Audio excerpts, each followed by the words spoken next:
Before we get started on this episode, I want to share something that I wrote on a Facebook post with all you awesome listeners out there. Trigger warnings for snowflakes. To the generations that grew up listening to Creedence, Sabbath, Motorhead, Akadaka, Metallica, Gunners, Pantera, etc., what the fuck happened to us? Did our balls drop off? We were going to change the world. Now we're wearing pink, salmon polo shirts with creases in our shorts. Let's get the first trigger out of the way. The flag behind me. Hey, the Eureka Stockade. Flag behind me in my shed. There is no flag in the world that has more representation from various nations that chose to stand under it voluntarily, regardless of colour, creed or religion, against oppression. Interesting fact, they were fighting not to have to carry their papers around with them. Read a history book.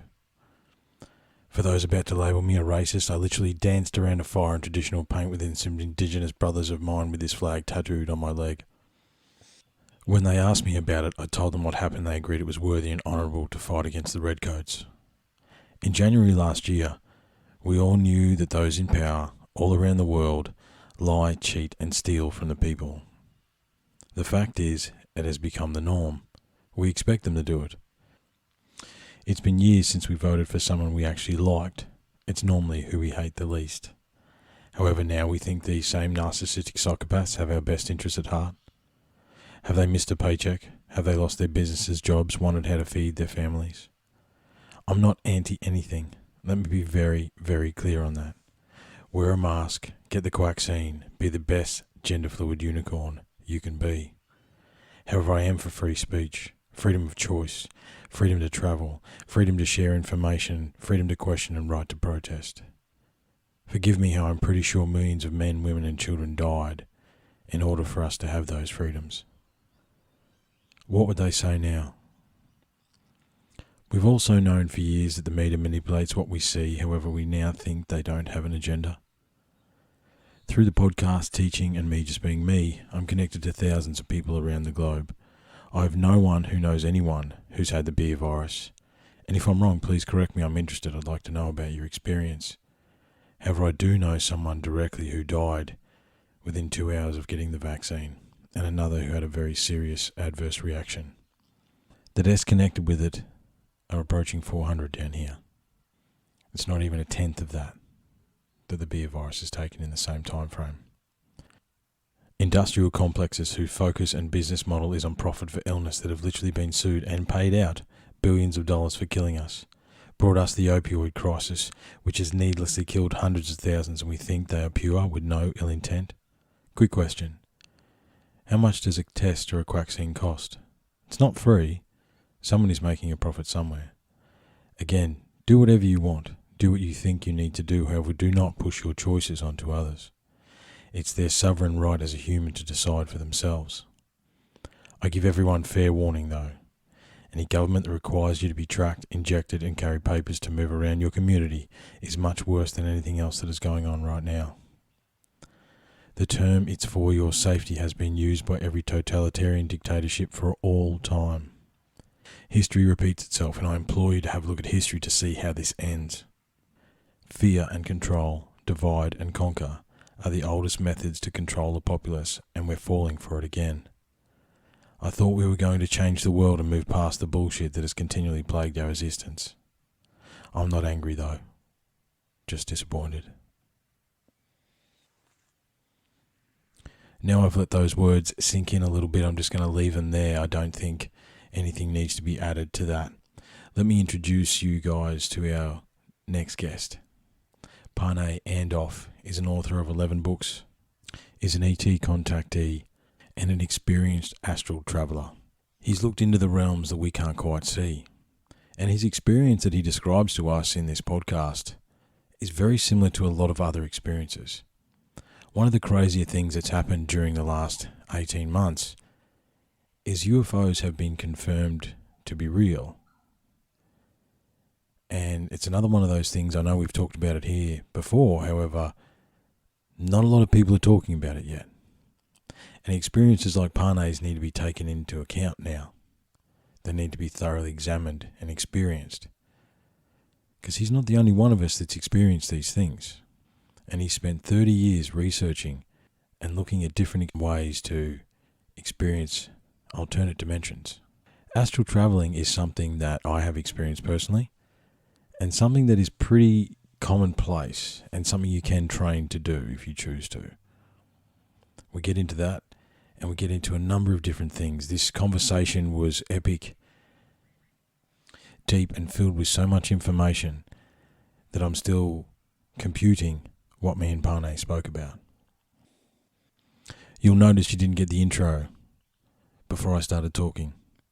I'm going to give it to you now. I'm trying a few little different things.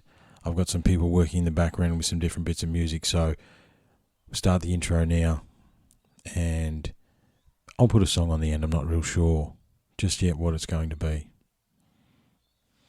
Really want to thank Pane for his time, and I look forward to our next conversation, whenever that may be.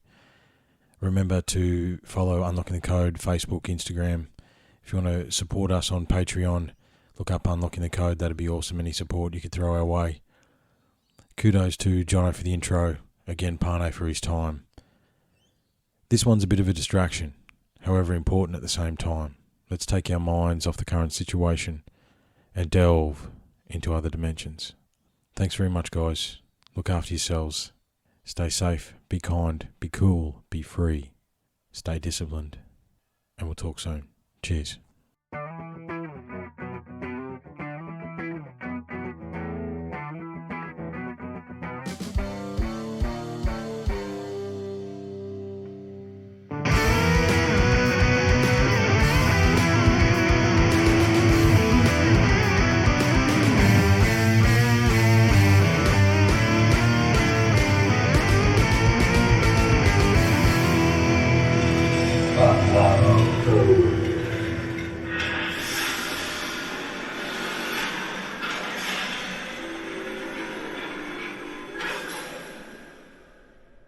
Welcome back, everyone. It's my great pleasure to introduce Pane Andov to the podcast. How are you, sir? Thank you, Trifon. I'm well appreciated that you have reached out and that you have invited me to your podcast. No worries, mate. So how do I was thinking about how to introduce you, so maybe I just let you introduce yourself. I mean, I'm surrounded, just so everyone's aware, I've got 6 books, and that's 6 of 11, did you say? Yes, that's correct. So just so we understand, I've got The Awakening Part 1, and I've got Volume 1 and Volume 3. I've got Alien Implants, Hacking the Alien Internet. I've got Someone Else is on the Moon. I tend to agree with that. Alien Presence Confirmed. Well, that's actually totally true now, isn't it, in the mainstream? Absolutely. And Saturn and the Secrets of the Extraterrestrial Engineers. So, obviously you're an author, but how else would you introduce yourself, mate? Oh, look, let's say I'm someone who came to help in the awakening process. Okay. So I've been into this research and study over 30 years. I'm also a contactee from a very early age. Okay. My contacts with extraterrestrial beings, they started when I was only 7. Mm-hmm. And then eventually there was a pause of about 7 years, and then they reappeared again as I start training certain techniques of mental, how should I put it, practice, in a sense, from Kundalini yoga to Qigong to ESP training, seeing blindfold, progressive meditation, yoga nidra, and similar practices. Mm-hmm. And then eventually it led to the point that I was able to read blindfold, not just behind me or in front of me, but from one room to another room, and then from one apartment to another apartment, then from one state to another state through phone, and then it developed more and more. And so when you say read, what are you reading blindfolded? Pages or information, shapes, etc.? First, it started with the so-called ESP cards or Mm-hmm. Zener cards. The star and the circle, yes. and the yep. So the original Zener cards are only having 5 symbols. Mm-hmm. That's square, circle, plus, star, and wavy lines. Yes. But about 25 years ago, we added additional symbol triangle, because it's a important shape between star and square, if you will, you know. And it starts with practice of those ESP cards, and when the mental screen starts to activate as a result of a dimethyltryptamine appearance inside the pineal gland, due to certain breathing techniques, concentration, and so on and so forth, you start to see visions. Yes. The visions are first randomly what people refer or military refer as remote viewing, which means remote viewing, the astral membrane activates, and you start to receive all kind of let's say visions of places that are either close or very far away, and in a random way, so to speak, in a sense like someone is just sending you motion pictures. Yes.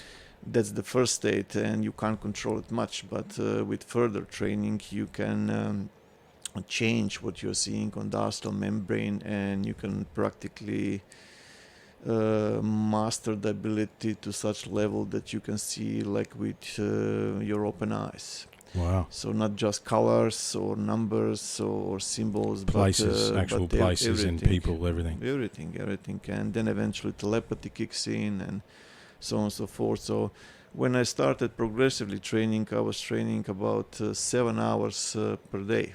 Really? And what? So for sorry? Yeah, I'll just you've said 1,000 things that I've got 1,000 questions for. I want to stay on this track, but I want to hear about your ET experience as well. However, how old were you when you started this training, and were you doing it in a professional sense, or was it just a personal journey, or was about 14? About 14 when I started. The first experience or the contact with the extraterrestrials appeared when I was only 7. That's when they changed my brain functionality, if you will. So. And did that happen? You said you were from Macedonia. Was that over there in Eastern Europe, or was that? It happened in 1980 in Skopje, in Macedonia. Okay. And it was quite interesting event. My brother, who unfortunately passed away in 2015. May he rest in peace. Yeah. Yes, rest in peace. And he used to train martial arts. Okay. And we were ending at the time, and the place that he used to go training was a river nearby, and usually around 6-7 p.m. that time he was going to train his martial arts, and occasionally he was taking me with him, you know. And one such evening I was with him as we were walking along the river. All of a sudden it was a crystal clear night sky, you know, full moon. All of a sudden there was another circular object near the moon, and as a 7-year-old, by the way, he was 14 years older than me. Oh, 14 years older. Yeah, big difference. And I asked my brother how come there could be 2 moons. And when I didn't got any response for a couple of seconds, you know, I just look at him, you know, and just notice that he is just staring in this object, you know. Because as an older, he has a comprehension of what he's seeing. He understood, you know, what he is seeing, and as I looked back into the object started to move rapidly and approached us, and it came to about 50 meters distance. And Trifon, I can tell you that is an experience I will never forget. You know, I had many experiences after that, but that first one was. I can't even imagine. You know, the closest that I've seen Pane is a star bouncing around the sky that I saw when I was a teenager. That was my closest. Fair enough. And I've seen what they call the min lights out west, you know, where the light never changes and it looks like it's focused on you for quite a while. Yeah. But that's as close as I've got. So how far away was it from you? Like 50 meters. And then I noticed that there is like a glowing plasma shield around it. It was like a dancing energy, if you will. And then the next thing that appeared was a huge white flash, like a poof. Yeah. And the moment it happened, everything was whiteness. The first thing that I felt it that I am having difficulty of breathing. Like I can't catch breath, if you will, you know, and a sensation of weightless, like there is absolutely no gravity, like I'm moving through air, if you will, you know. Yeah. And as the seconds were passing by, all of a sudden the whiteness on one particular region started to fade away, Mm-hmm. to reduce, to clear up, and all of a sudden I'm seeing like an opening with the silhouettes which are standing and looking at us. Yeah, right. And as the vision clears more and more, I noticed that those silhouettes are not human. You can imagine the adrenaline rush of a small boy, you know, Yeah, when that's he's right. seeing Well, beings. you're beginning to comprehend what you're seeing, I think. Yeah. How's your brother at this point? Is he just, At this stage, my brother, you know, he's separate, and that's the few seconds where I'm losing contact with him. Okay. So the next thing which occurs is that I'm hearing voices in my head on Macedonian language saying not to be afraid, Mm-hmm. that they are not here to hurt us. Mm-hmm. And one of the beings actually gave me a hand, you know, and I took it, you know. And as it went me through, we went through like a passage way, so to speak, and I started to look around, and everything was like a plastic, but the plastic type of structure, very sophisticated, very advanced. Yeah. But there was like a rainbow light that was moving in and out from the structure. Mm-hmm. And there were some form of like windows, Mhm. which were very dark. I thought at the time that it's a glass, but actually it's not a glass. It's a nanotechnology, Yes. which actually simulates the effect of what we use as glass. As now, what we see nowadays as with glass. Yeah, yeah. nanotechnology. Yeah. And as we went through, they said that they would like. That's where I totally lost the contact with my brother. They said that they wanted to run some tests, and as soon as I went inside, I noticed that there are a couple of different species. It's not the same species. So we're talking. So a couple of questions there.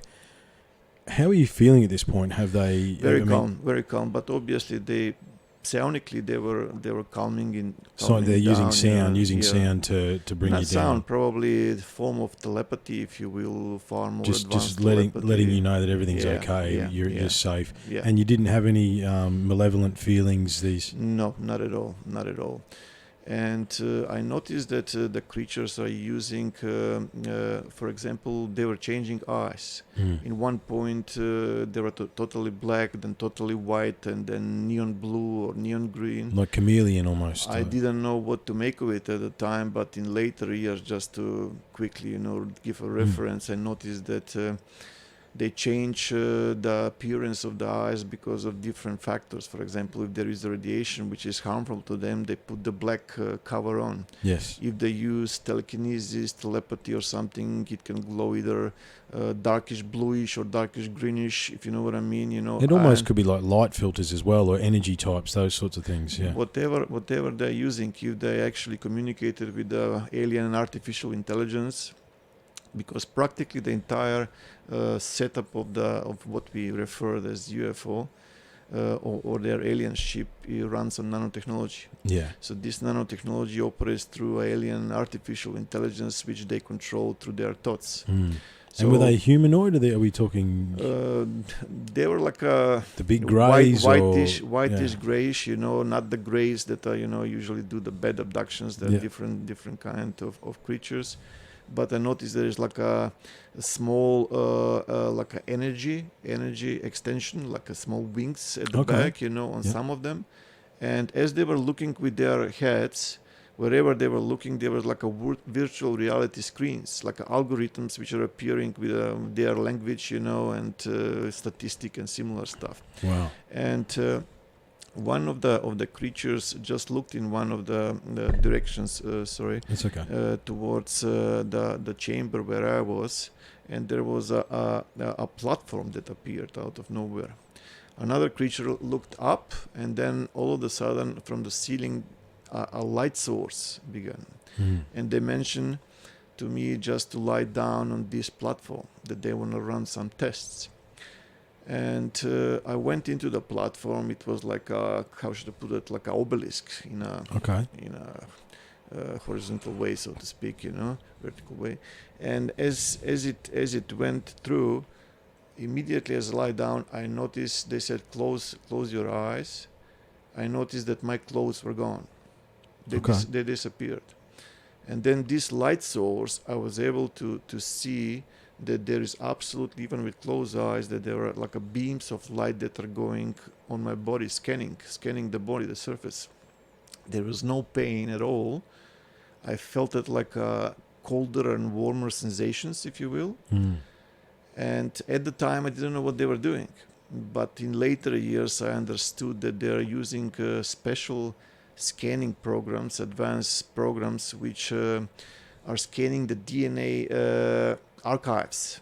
Yes. In other words, our true essence is consciousness. We are immortal, immaterial beings, Yes. who travel from body to body. Yes. You know what I mean? Yep. Sometimes it's human body, sometimes it's not, and so forth. So wherever our true essence moves where the source energy is, that's what they Yes. were scanning to see where you'd come from. Yeah, not just that, but also all the experiences that you, let's say, had for the last 15, 20, 50,000 years or even prior, it's all stored in the DNA of your current host, if you know what I mean.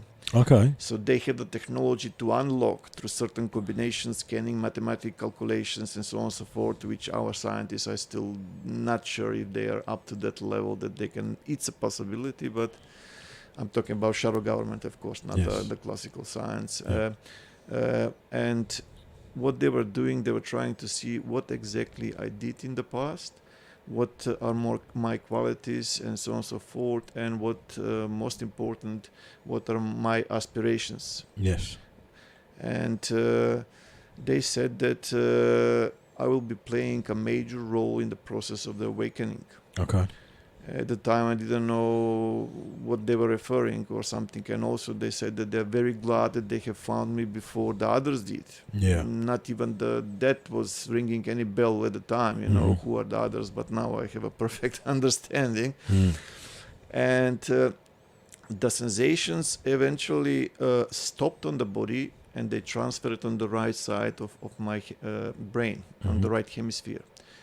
And that's where it started to feel like a tinkling. And what they were doing, they were installing an alien implant. Okay. So there are 3 types of alien implants: metallic, non-metallic, and synthetic. Yeah. So they, or biological, so to speak, which very, very easily integrates with the structure, with the bone or tissue, whatever the case is. So what they were doing, they were literally installing this implant and creating a new neuron pathways, if you will, Yes. through the brain that will communicate with my body more profoundly. Okay. And they said that they are placing this device so they can find me more easily and they can protect me from the others. Once again, it didn't ring any bell at the time. Well, you're 7 years old. What you expect, right? Yeah. So, and that was over, and then they said, okay, it's done. And then all of a sudden, as before I just opened my eyes, I noticed that my clothes are back. And I actually jump out of it, and again, no connection with my brother. I don't know where he went, what they were doing. Like my concentration was, I was so overwhelmed with what was happening. Well, how do you? I mean, how can you? Yeah. Look, I think at 7 years old, you are. My daughter's 7 in there, and she is at a beautiful age where she comprehends a lot of things, but is innocent enough to probably roll with an experience like that. Yeah. But again, I mean, it's so outside anything that any of us have ever experienced. So did they? What happened after that? They let you go, or so what they do? They practically made the entire bottom, the surface of the UFO completely transparent, and then I was able to see that we are moving rapidly above the Vodno mountain. So in Skopje, the Vodno mountain is the biggest one. Yep. And as we're approaching towards the suburb, which is Karpush Fall, where we were living at the time, I started to notice the surrounding neighborhood, the familiar neighborhood.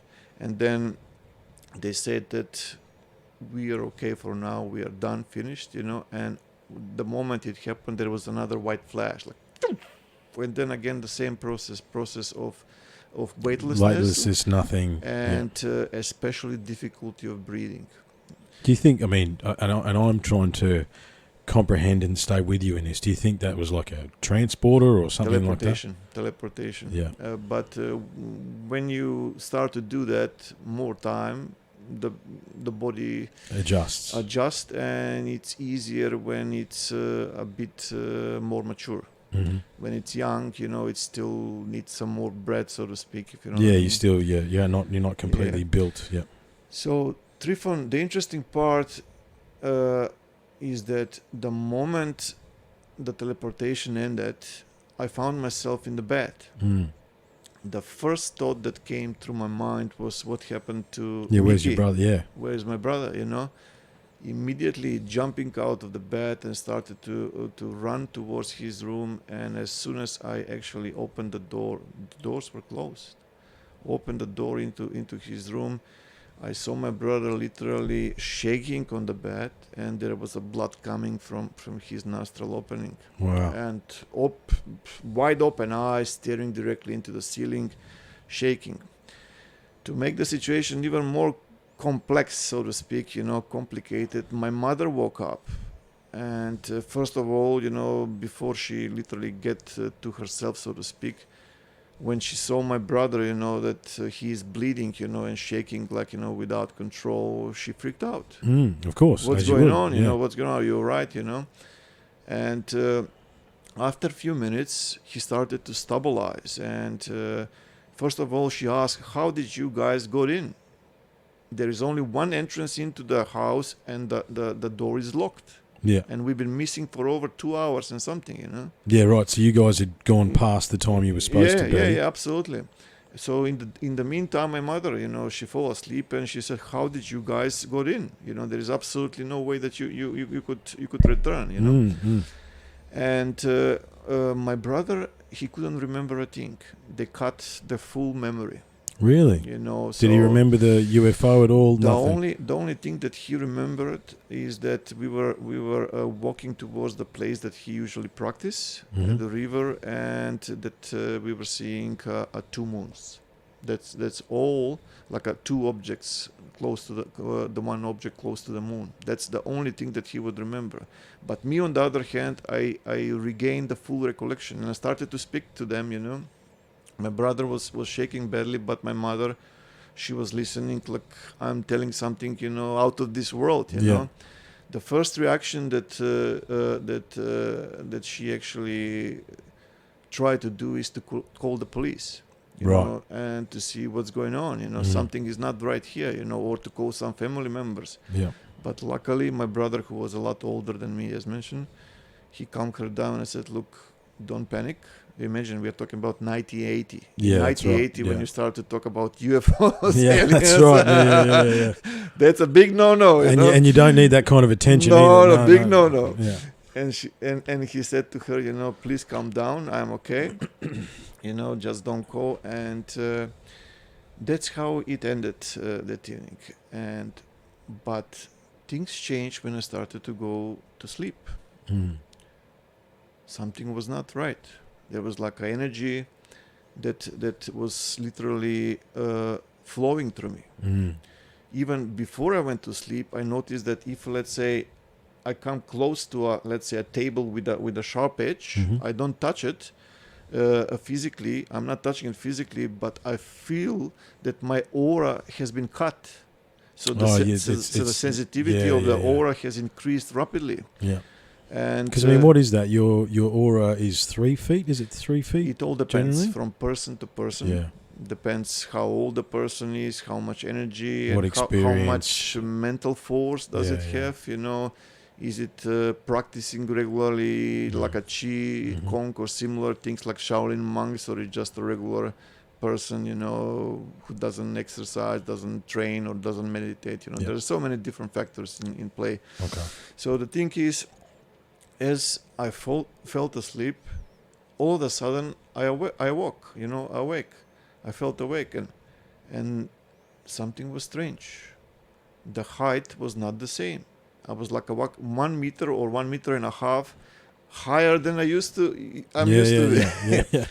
And then all of a sudden, I can see the room, and then I'm flipping over, and then I saw You look down at myself yourself, yeah. down on the bed. Yeah. And I freaked out, and immediately the experience cut off. I didn't know what to make of it. I thought that I was dying, and in the later years I learned that that's called astral projection. Astral projection, exteriorization of consciousness, Yeah. you know.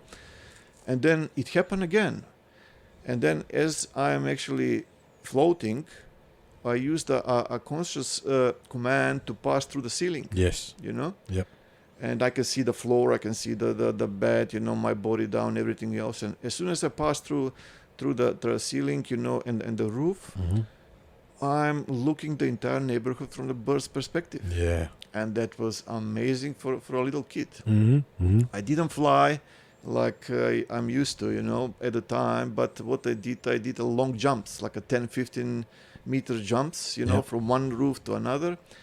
But it was quite interesting, Trifon, that about 50 meters away from me, there was a orb of light. Yeah.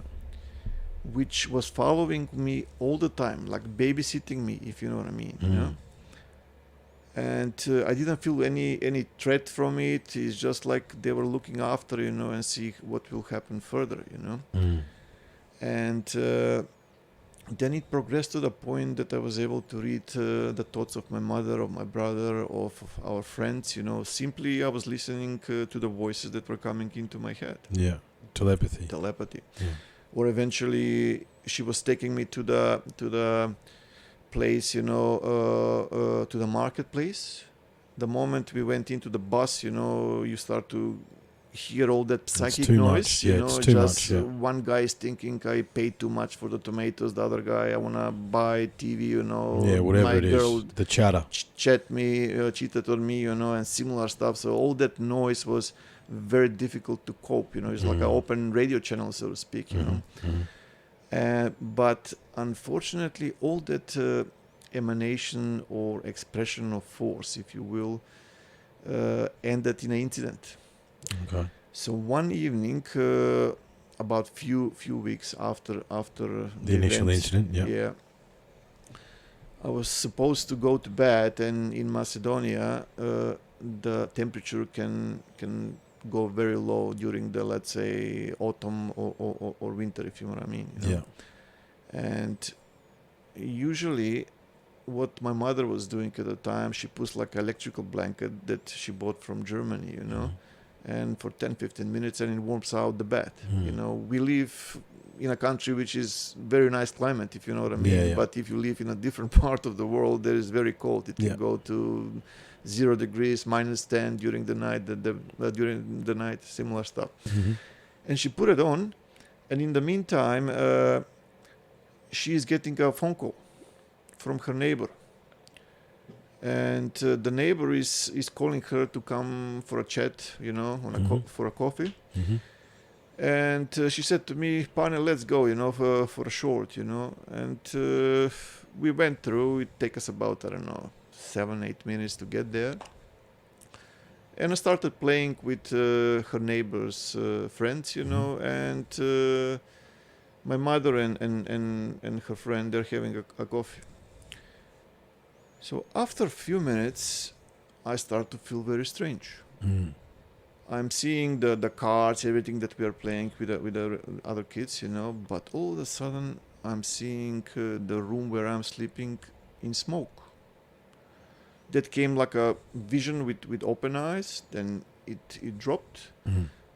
Then after, let's say, 20, 30, 40 seconds again and then again. And then eventually it started to be very real.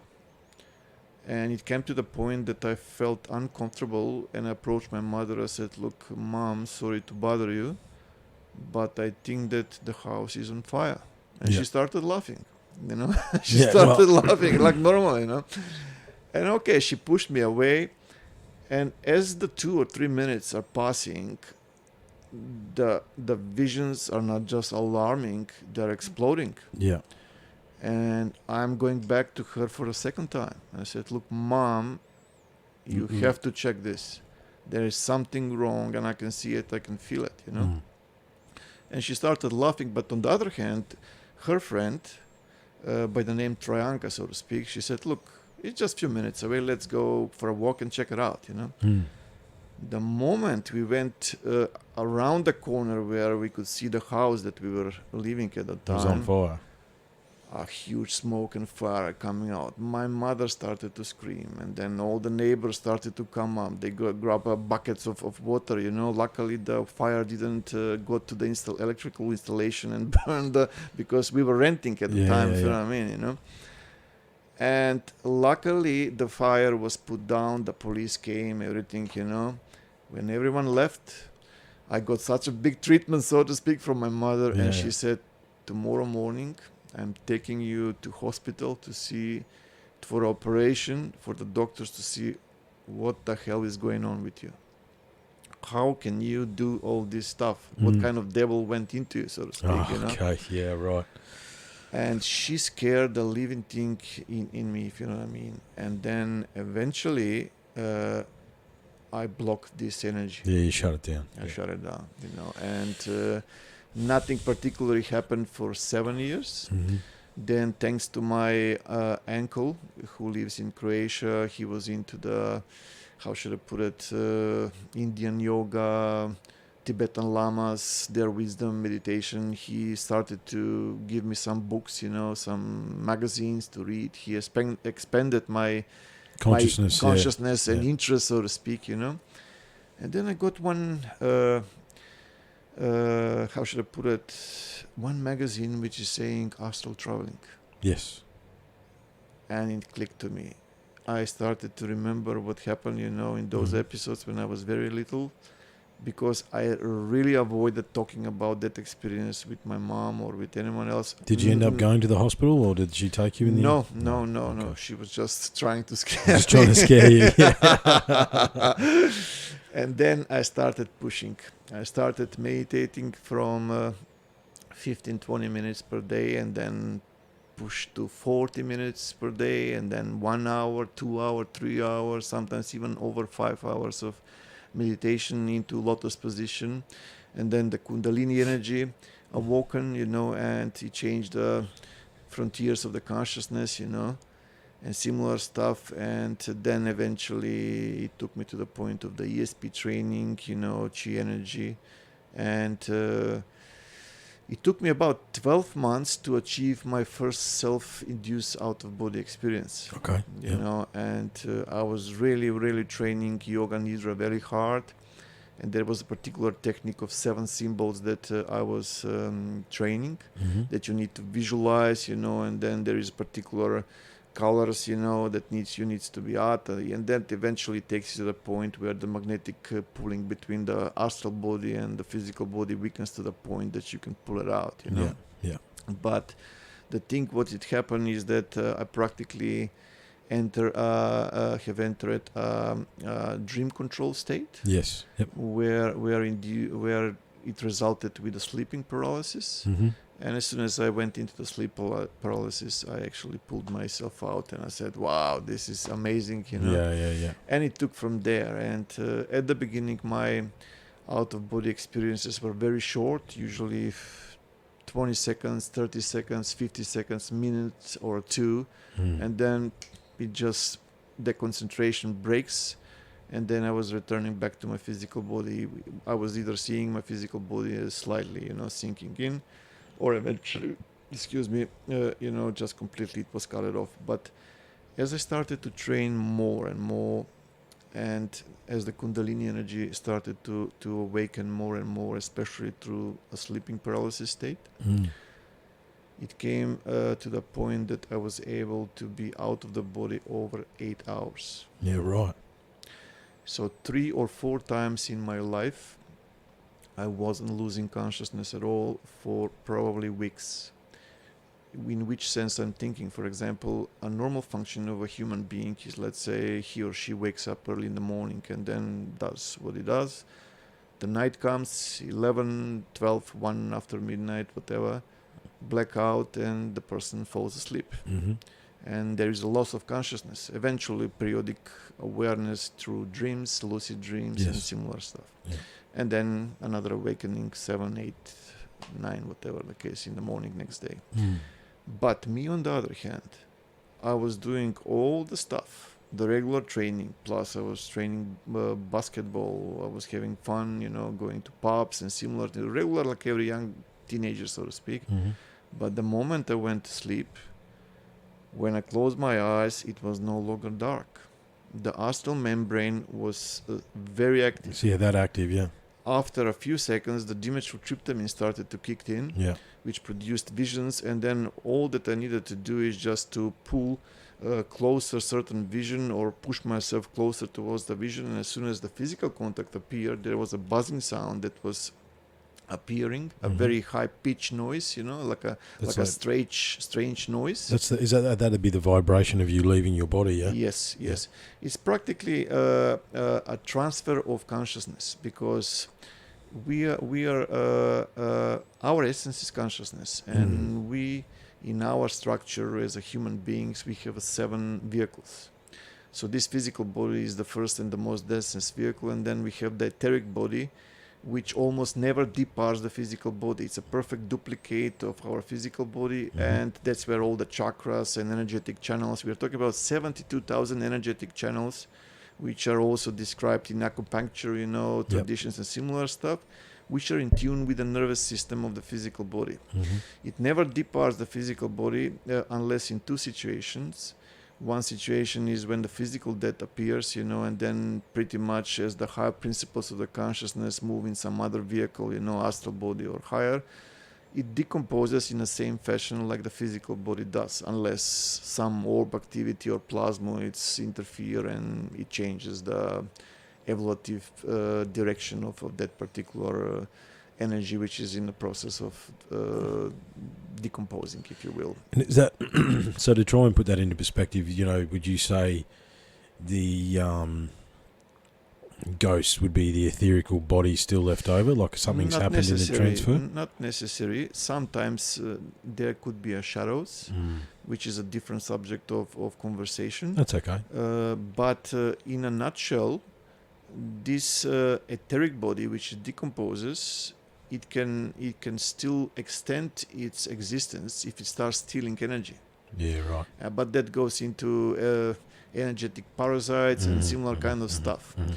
While the other situation is if the extraterrestrials pull the etheric body due to certain very complex operation, and then they put it in. Otherwise, without the etheric body, there is so much literature out there, so much Facebook groups, for astral projection, but I noticed that probably 70%, 80% of those people, they really don't understand how the dynamics works. Yeah, okay, yeah. So all the rest of the situation stays completely in tune with the nervous system of the physical body, and it plays the major role in every recharging process. By recharging process, I mean that every time when a person falls asleep, the astral body goes out and collects a vital energy which exists in the astral plane in the form of cosmic rays, neutrinos, photons, and so on and so forth. Nevertheless, this free energy, if you will, or 0 point energy, it just stays into the aura of the astral body, and every time when a person wakes up, this collected energy is distributed into this etheric body, where all those, as mentioned, chakras are and energetic channels.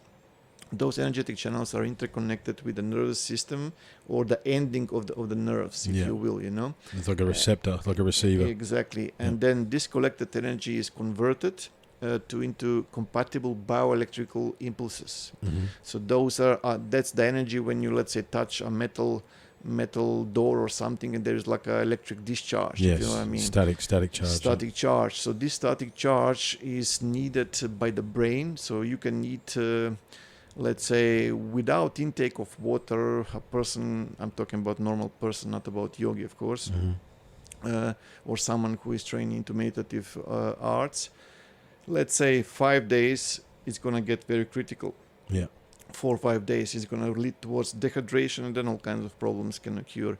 Without food, again, when I'm talking about regular person, I don't know, let's say 50 days or so, the body gets skinnier as it loses weight. And eventually it comes to the point that the blood pressure plays out, and then the heart and so on and so forth, which again leads to different complications. But without sleep, 4 days to about 10 days, it's all over, because the auric field or the stamina or the energy level which exists is going to be exhausted. Yeah, it's going to break down. And if it's not refilled every night through that sleeping time, so to speak, it's going to just break down, and again, it's the end of the story. But on the other hand, the other vehicle, which is the astral body, it's, by the way, the etheric body, it's half material and half immaterial. It's like a medium between the material universe and immaterial universe, if you will. Yeah. And people need to distinguish that, while the astral body is the first, despite the fact is very dense, still very dense, comparing to the other vehicles that we can utilize, is the first immaterial vehicle that we can actually utilize to pass through walls, to fly, and similar stuff, something which we will also discuss a bit further. But why I'm actually mentioning this? I'm mentioning this because my astral travels, as they increased, I started to notice very, very awkward situation. As I was trying to go up, because I wanted desperately to reach space. I think those of us, Pane, and I have astral travelled quite a bit. We all try to go up. That's it. You know what I mean? You want to get as high as you possibly can. Exactly. Yeah, I understand that. Yeah. So as soon as I reached about 40 kilometers, bang! Like I was hitting like an invisible barrier. Yeah, you can't get. I've never. Yeah. I done it once, twice, three, so many times. And in the meantime, the contact with the extraterrestrials reappeared. But this time with positive ones, with negative ones, with neutral. Are these physical experiences, Pane, or are they? Both physically and both astrally. Yeah, astrally, right. especially on the astral dimension, because they control the astral dimension to a high degree. We will expand on this a lot as we go. But I asked the positive ones, how come I can't reach space? And they explained to me that the vehicle that I'm using, it's not sufficient enough to pass through the barrier. Yeah. And I said, what do you mean? And they explained to me there's certain things that happen in the ancient past, that put this barrier. Is not the only one. There is another one which is further down, let's say around 11,500 kilometers, far more deeper into the Van Allen radiation belt. It's even far more difficult to cross. But they said there is a way to cross it. And they said once when you enter the sleep paralysis state, despite the fact that you have the access to the astral dimension, don't depart the physical body yet, but instead focus on something which is most divine in yourself. It has to be honest, it has to be real, because if it's not honest, the kundalini will not happen. Yeah. So first of all, maybe for the listeners, it's good to explain what is sleeping paralysis. So if you go and search online or on a forums, on Facebook or other, forums and so forth, you will find all kind of stuff. Most of the stuff will be circulating around demons trying to obsess you, and then... Well, I think it's quite easy, mate, with the sleep paralysis too, because that's happened to me. I don't even know how many times over the years that's happened to me. It is quite terrifying. Yeah, if you don't know what's happening. Yeah, if you don't know what's going on, it's very, very scary. Dodgy, definitely. Yeah. But this is what is happening. I will just give a small example. Let's assume. Because every time when we fall asleep, our astral body is already out. Yeah. It's inside the astral dimension already. The only thing which is missing is awareness. So, for example, some people have a bit of a vitality in their awareness or consciousness, and they perceive dreams, which are again holographic illusions or virtual reality holograms, something which we'll explain as we go. But let's assume as the consciousness grows, it goes into the lucid dreaming and things changes Yeah. as that happens. But let's assume that a person has fallen asleep around 2 o'clock in the morning, 2 after midnight, and then he or she experienced that, let's say, he is walking or she is walking through the living room. And inside the living room, there is a huge tree. And if the consciousness is fully numb, it will not recognize anything. The dream will continue as it goes, and it's a question mark if the person will remember the dream at all. But if the person has natural mental power more than average, if you will, or he or she trains progressive yoga, mental training, pranayama, similar techniques, which increases the power and the vitality, of the consciousness, he or she will start to question. He said, look, I know every inch or every centimeter of my living room, what is this tree doing in my living room? Yeah. You know what I mean? And then it will trigger a reality check. And you will say, oh, I understand now. I'm dreaming. I'm inside a dream. Yeah.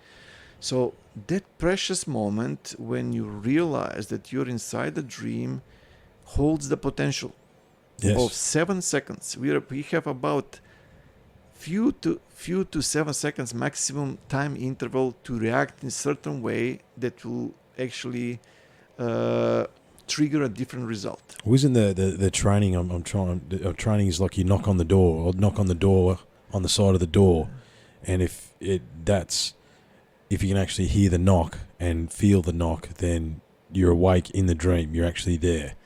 That's one of the training techniques. That's a good example. Other example is when some other people try to see their own hands, because most of the time during the sleep, during the dreams, the awareness is outwards. Yeah, you can't see what's in front. You observe other people, events, places, buildings, houses, and so on and so forth. But when you see your own hands or your own reflection in a mirror or in a water surface, it converts the intention and the awareness. It moves to self-awareness, and you become aware of self, and that's where you realize that you're inside the dream. Yeah. But let me just finish the first example. So in most of the situation where people are not trained, when let's say they have saw this tree and they have realized that they're inside the dream, that they're dreaming, the experience will end with physical awakening. Yes. In some other cases, there will be split of the consciousness. The consciousness will split on 2 or more parts. Most of the time, two parts. One part of the consciousness will still stay inside the dream, inside the living room, observing that tree. And the second part or the other part of the consciousness will start to feel on which side the physical body is positioned. Yeah. So if a person is not educated or doesn't understand what is happening, usually the principles of the consciousness which are still inside the astral dimension will be pulled back towards the sensation on which side the physical body is positioned, and it will lead to physical awakening. But if the person is trained, he or she can concentrate intensively into that part where the living room is, and eventually it will pull all the principles of the consciousness there, and he or she will awake there astrally in her astral form. Okay, yep. Or eventually it can happen a different scenario. You have seen this tree, and then you start to question, okay, what is this grown tree doing in my living room? It's impossible. And then, oh, I understand. This is not real. I'm inside a dream. I'm dreaming. And then instead of instant awakening, instead of bilocation or splitting the consciousness or 2 or whatever, you already push to full awareness. Yeah. And you feel that you are lying in the bed, but after a couple of seconds, you are about to experience unpleasant surprise. You can't move. Yeah. You can't move. You can't use your voice. And on top of everything, in many occasions, there is a very high noise, high-pitched sound or a buzzing sound in your ears. And there is like a energy waves, which sometimes people report coming either from the feet point, but straight through the legs towards the head, or eventually from the base of the spine straight up. It's just different genetics from person to person. But the problem is, this is where the panic kicks in. Yeah. The fear factor, because the immediate realization that you can't move physically, you think that you're gonna stuck paralyzed forever, Yeah. and you start to generate every possible atom of energy to accumulate enough force to break through. Yes. But that's a wrong decision. Why? Because what is happening is that, first of all, why you can't move? While you were inside the dream, you were already in the astral body. Yes. So the consciousness was in the astral body, wasn't aware of the astral space and astral dimension, astral plane of existence, if you will. But when you came to the point that you broke the dreaming hologram through recognizing that it's a dream, the principles of consciousness were pulled back, but they were not pulled back into the physical body. They were pulled back into a etheric body. Okay. So that's why you feel the same position where the physical body is positioned, but you can't move the physical body because your consciousness didn't synchronize with your physical body. It's synchronized with your etheric body. You can't pull yourself out of the body either because your consciousness is not synchronized with your astral body either. Yeah. In other words, you're stuck between. Yeah, you're in between worlds, yeah. Exactly. And then the first thing what people do is they just try all they can just to break through. And the moment they kicked into the panic, the consciousness starts to emanating, all kind of negative experiences, like a dark shadows and that kind of stuff, sometimes. But there are two exits out of the situation very safely. The first exit is, let's say, for a person, if the person is scared of, let's say, astral traveling, and he or she just want to pull out of that unpleasant situation that we call. They may have just done it by accident, and it is disturbing when you first do it. Yeah. It is very, very, very unpleasant and very difficult to deal with, especially if you don't know. But the good thing is that once you're pushed to the sleeping paralysis, you have the full memory access. So what we are discussing now, Trifon, for the listeners that will be listening this, and if someone experiences sleeping paralysis in the future, he or she will know how to deal with it. Yeah. So there are two exits out of this. Okay. The first exit is if you don't want astral experience and you just want to get out of the state. What you do? You just calm down. Rule number 1 in sleep paralysis: never panic. Okay. Because the panic makes the kundalini, because what that energy is, what you're experiencing, that is coming either from the feet point or from the bottom of the spine and straight up, it's your own kundalini energy. That's where the kundalini energy runs. Most of the meridians run on chi energy, but the basic 7 chakras, because there are 72,000 energetic channels inside this etheric body, connected with the 77 centers, out of which 7 are primary, positioned on the spinal cord area. And that's where the kundalini energy runs. But sometimes the kundalini can start from the feet point either. And through those lower chakras, if you will. So as it goes, you just need to calm down. And as soon as you calm down, you put yourself into that state of consciousness, the buzzing sound like that just starts to decrease, like as the sound and the vibration, which, by the way, no one else can hear it. No, that's right. Because you can hear it only with your etheric body and your ears. And as the sound decreases, the vibration decreases, the consciousness desynchronizes from the etheric body and starts synchronizing with the physical body again. Coming back into yourself. And you start to feel the fingers, the toes, and you can move the fingers, the toes again. You can use your voice. In other words, pretty much like you're awakening physically normally. So that's one exit. Another exit is, if a person wants to achieve astral projection, he or she exactly know what is happening, and they increase the energy to such a level that it comes towards the forehead region. Once the energy reaches, let's say, the right angular gyrus, which is a different story of discussion, that specific center in the right part of the brain, which is responsible for the out-of-body experience. You just need to give a conscious command that you want to astrally project. You want to go, yeah. The moment you give that conscious command, your astral, the head of your astral body and the upper part of your astral body will exit. The moment it exits, the buzzing sound, the high-pitched sound, the hum, that high noise sound will disappear, because the consciousness will desynchronize with the etheric body and it will synchronize with the astral body. And you can use the astral body. But as mentioned, so those are the two exits.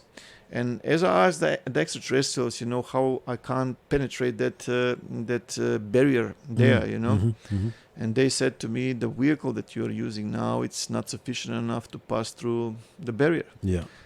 And they explained to me that once when you enter that sleeping paralysis state, instead of going out, despite the fact that I have a clear access, to the astral dimension, because if I do that, I will depart with my astral body, which has a lot of limitation also, And not just that, it's very easily influenced, because the problem is we are living in a control matrix. We will go into the Asian civilizations and megaliths and everything as we go, and the Asian wars, Atlantis, Lemuria, and so on and so forth would happen. But unfortunately, wherever a human consciousness is becoming aware on the astral plane, the algorithms inside the moon, which are operating by the negative extraterrestrials, if you will, it indicate immediately through the artificial intelligence that runs into the astral dimension that the human consciousness on those and those coordinates has become active, aware. And then it sends plasmoids, rods, or eventually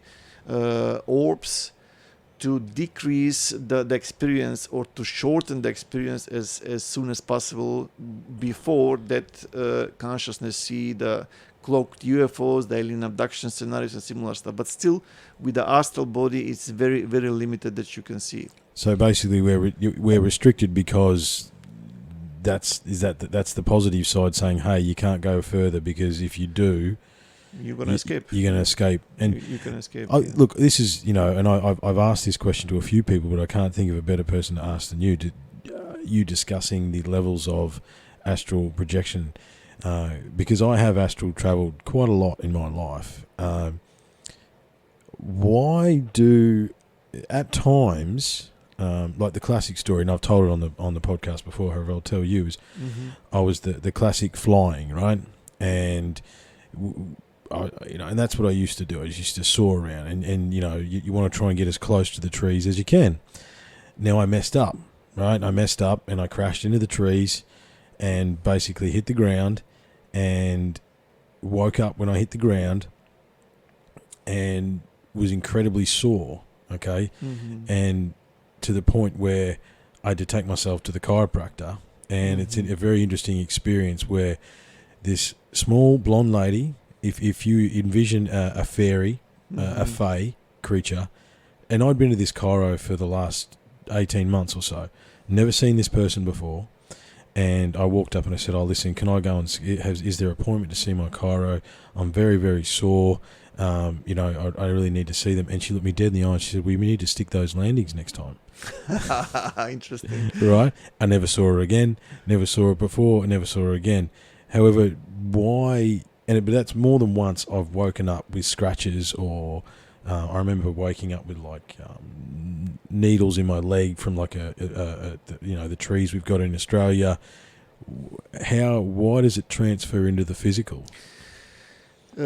Actually, it's a rare phenomena, Trifon, that you get some, let's say, physical markings. It's only probably happened 3 or 4, maybe 5 times in my life. Fair enough, but still, it's a very rare phenomena. Other people have reported the same. It's because of the immaterial DNA antennas. So, let me just finish where I started. Absolutely, and then I will just go and explain exactly why it's happening, so people that are listening, will have a better understanding. Oh, absolutely, So, as mentioned, they said as soon as you jump into this sleeping paralysis, just open up to the most divine. The purity. The purity in yourself. And then all of a sudden, next time, as I went into the sleeping paralysis, the energy is extreme. The buzzing sound is extreme in my ears.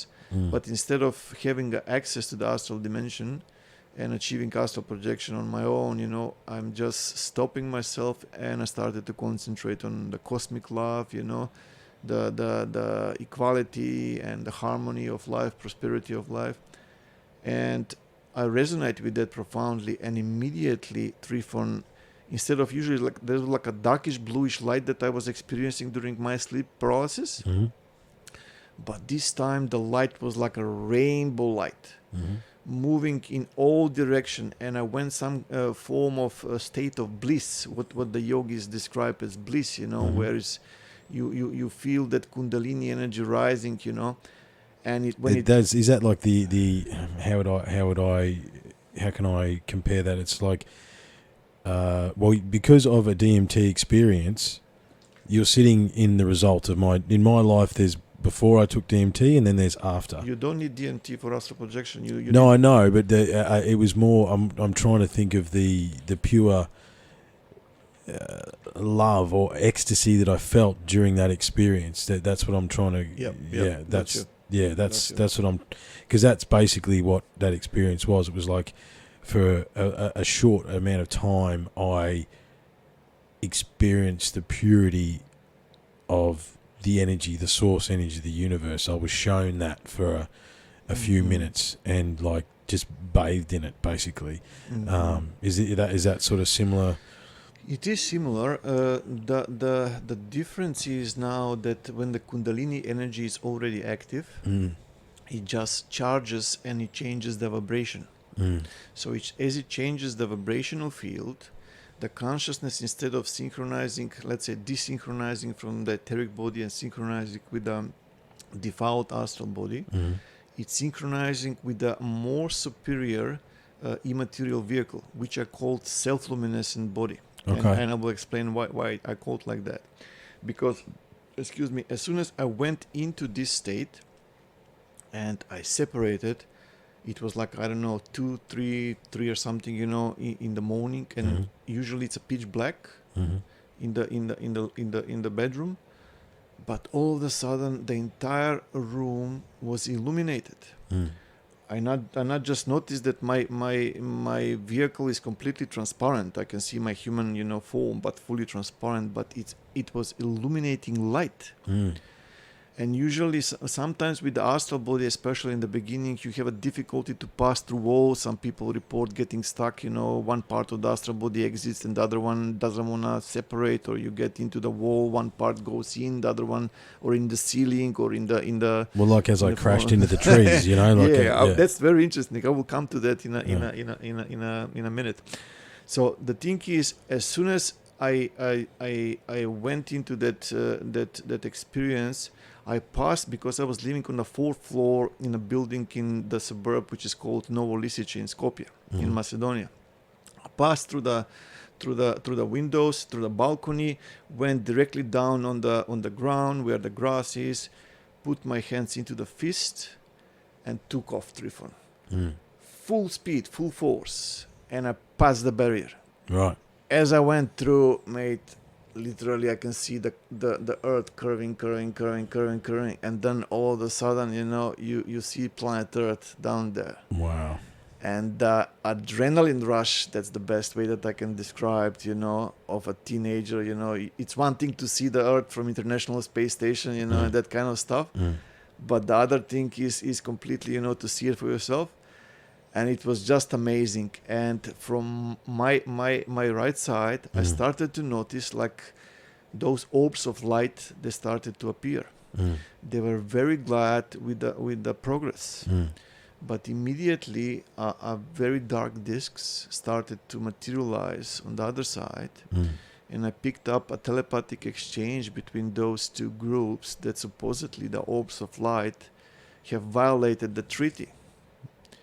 And in order to protect me, those orbs of life, they cut the experience, and I immediately felt like a slightly jumping into my physical body, and I was jumping from joy, if you know what I mean. I tried to achieve that for so long, That was the only first experience. Yeah. As I went through more and more, I noticed that with this self-luminescent body, I can see the UFOs which are cloaked. For example, you go with a couple of cameras, and let's say one camera shoots on a normal light, Mm-hmm. doesn't observe the UFO or the UFOs, but Yeah. then there is like an infrared camera, ultraviolet camera, night vision camera, which picks up the UFO existence and the movement. Everything what the infrared or the night vision camera with a specific setting, so to speak, was picking up, I was picking up with the self-luminescent body. Mm.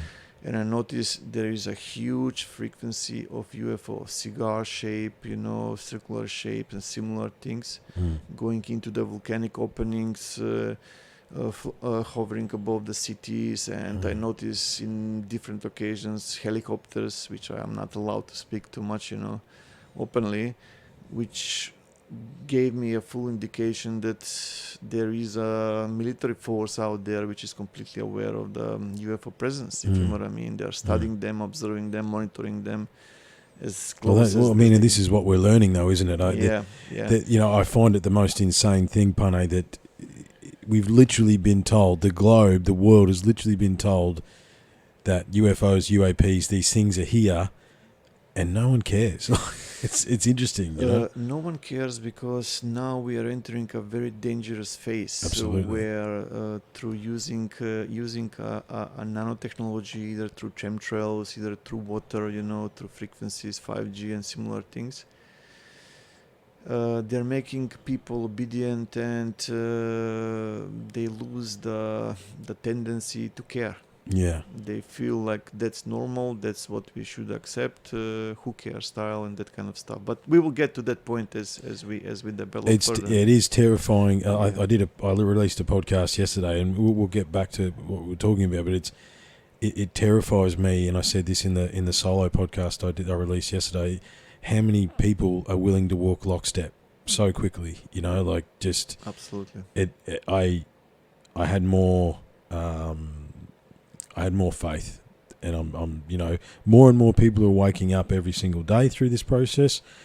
However, that amount needs to accelerate for us rapidly. Yeah. The question is, do we have the time? I'm very, very. I don't know, mate. I don't have that answer at all. Yeah. We will get to that. So just to answer your question about the physical reflection of the astral experience. So in certain very rare situations, for example, when a person experiences a very high astral traveling, probably before I go with that direction, I would just mention three things. The military does remote viewing a bit differently, from what I'm training, because they also introduce special chemical pills, which produce melatonin inside their, let's say, recruits and similar things, and also steering into certain screens where you need to flatten certain curves and so on and so forth, which again, I can't go into detail. But let's just say that the basic level of remote viewing is that, let's say, when you tune into full concentration, the pineal gland starts to produce dimethyltryptamine, which activates the astral membrane, and you start to see places. Yeah. Sometimes places, sometimes people, creatures, animals, whatever, events, and in some occasions even time traveling. But there are three levels of development. In first level of development, usually which lasts about 6 months to a year, depends from person to person, it's only visual observation.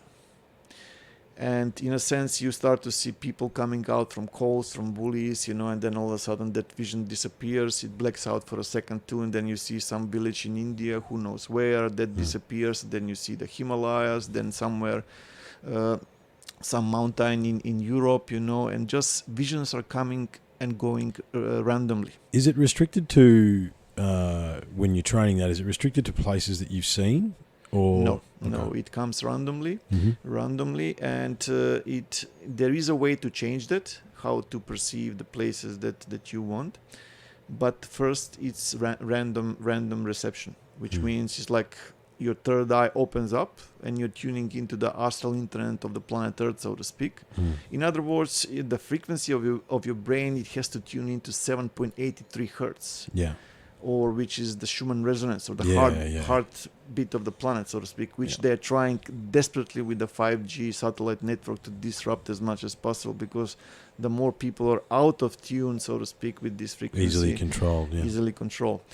And the second step of development is when not just visually, for example, you're observing all of a sudden a vision of people coming out of from Kohl's shopping, you start to pick up sound. Mm. In other words, Audio comes in, yeah. Audio comes in, and then eventually, over time, a different sensation. Mm. For example, you see a vision of a place in Antarctica or in Siberia or whatever, where it's like a minus 50 degrees Celsius or similar, very cold. You start to feel freezing. Yeah. So The your senses are coming in. The senses are coming in. You start to feel cold. You're shaking. Mm. If you, let's say, see a vision of a volcano or eventually a fire which is light very close to the beach, and you get very close to the fire, you start to feel heat. Do you know what I'm saying? So there are 3 levels of remote viewing, or the secondary system, where the DMT is required. Practically, the DMT runs the secondary system, which is fully explained in my books, especially in the Awakening Life Force Energy, where the entire training manual is given there. But because from that second system, so to speak, or the remote viewing, there is a way to penetrate further into the astral space. So what I mean by this, the point of observation where the consciousness observes the visions and where the visions appear, you can call it astral membrane, mental screen, whatever, there is like a 2, 3, 4 centimeters gap. There is a distance, space, physical space. But over time, a psychic can actually learn how to control the distance. He or she can either increase or decrease the distance.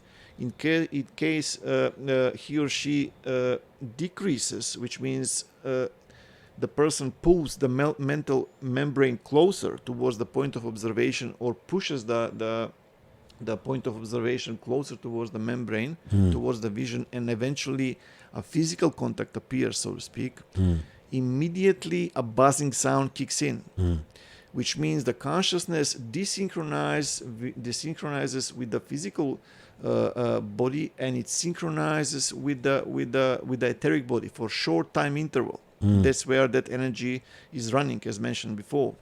And from there, just a couple of seconds, a person needs additional mental push to pass through the membrane and through the vision, and it will astrally project on that place. Okay. Yep. So as soon as it astrally projects on that place, he or she will lose any connection with the physical body. So that's where the transition between the secondary system and the third system is appearing. Yeah. Before that, you can observe places which are either close or eventually very far away from you. But you're still external but to you it. are still inside the physical body. You are just observing through the astral internet, through your Ajna chakra, third eye.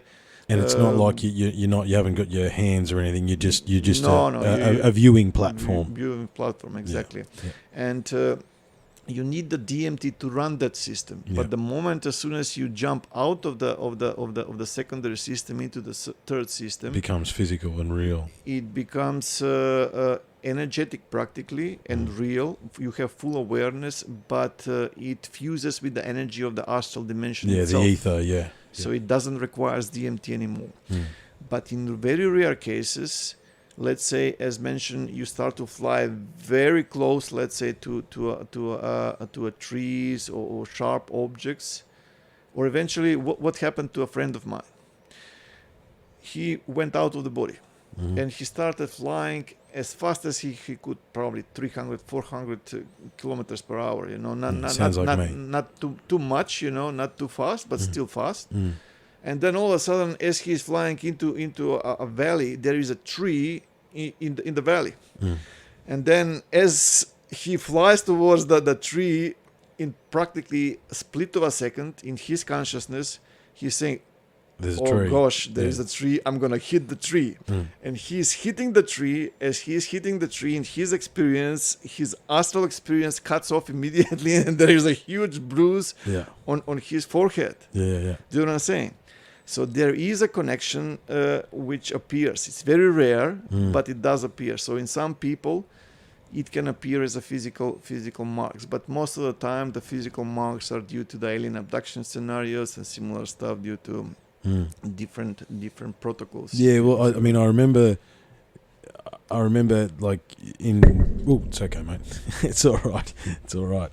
I'm actually trying to figure out how to stop that happening with the next table, because I think it echoes off the table, but it's okay. All good.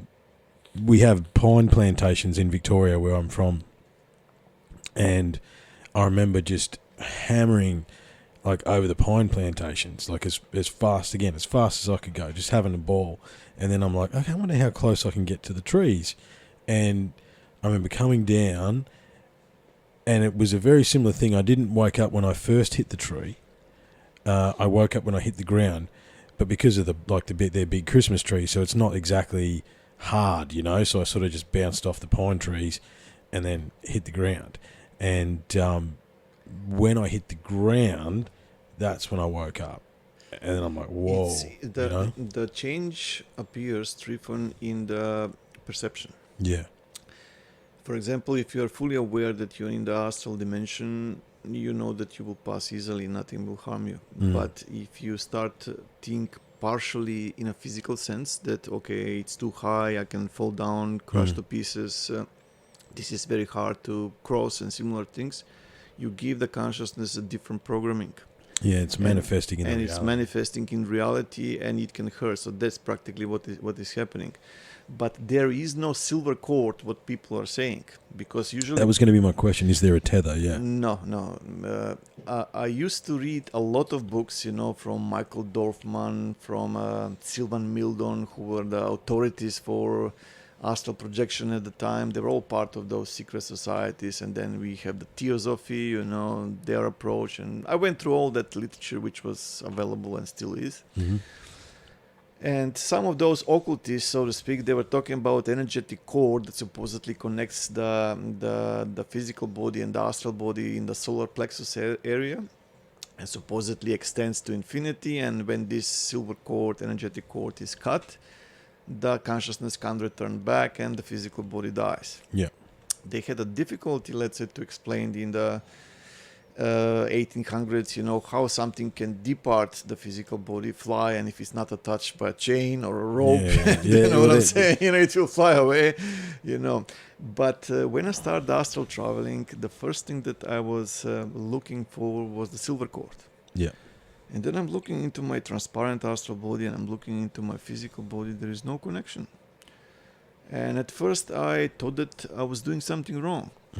And then I started to contact other people who had a severe, let's say, astral experience, very extensive astral experience. And they said, look, we never saw it. And then I started to progress more and more. And as my hours of astral traveling expanded, I realized that all that is rubbish. Is it another thing where when they're writing this literature, as you said, at the time, only the things that could fly, if you didn't have something attached to them, they'd fly away. The problem is using that description to try and describe it, It's sort of like they used to describe the brain as a hydraulic engine. Yeah, that's it. So the problem is most of the experience, the people don't have a sufficient experience to see for themselves, and they just do copy paste whatever they see on Facebook or on books and similar stuff. And then as the years progressed and my communications with the extraterrestrials intensified, I asked how it works. And they started to explain that the consciousness itself, it's a lot complex that we think. Yeah. In other words, the DNA, or to what we refer as a DNA, it's only the physical part. It's just similar when you see a human being, you see at the beginning only his or her physical appearance. But that being is a lot more complex. Absolutely. It has soul or a consciousness that can go into different dimensions, into this multidimensional universe, and so on and so forth. And the thing is, we are practically living in a 7-dimensional universe. Yeah. By 7-dimensional, why do I mean 7-dimensional? I'm not just pulling something out of my sleeve, so to speak. Yeah. So, for example, we are part of a solar system. Yes. Our solar system is part of a, let's say, Milky Way galaxy. And then this galaxy is part of a different group of galaxies. And then cluster of galaxies, super cluster of galaxies. And then as you go further and further into visible universe, Yeah. you start to see those filaments and gaps, if you will, like a black bubbles, if you will, or great voids, which are called, which are extending that cosmic web. Yeah.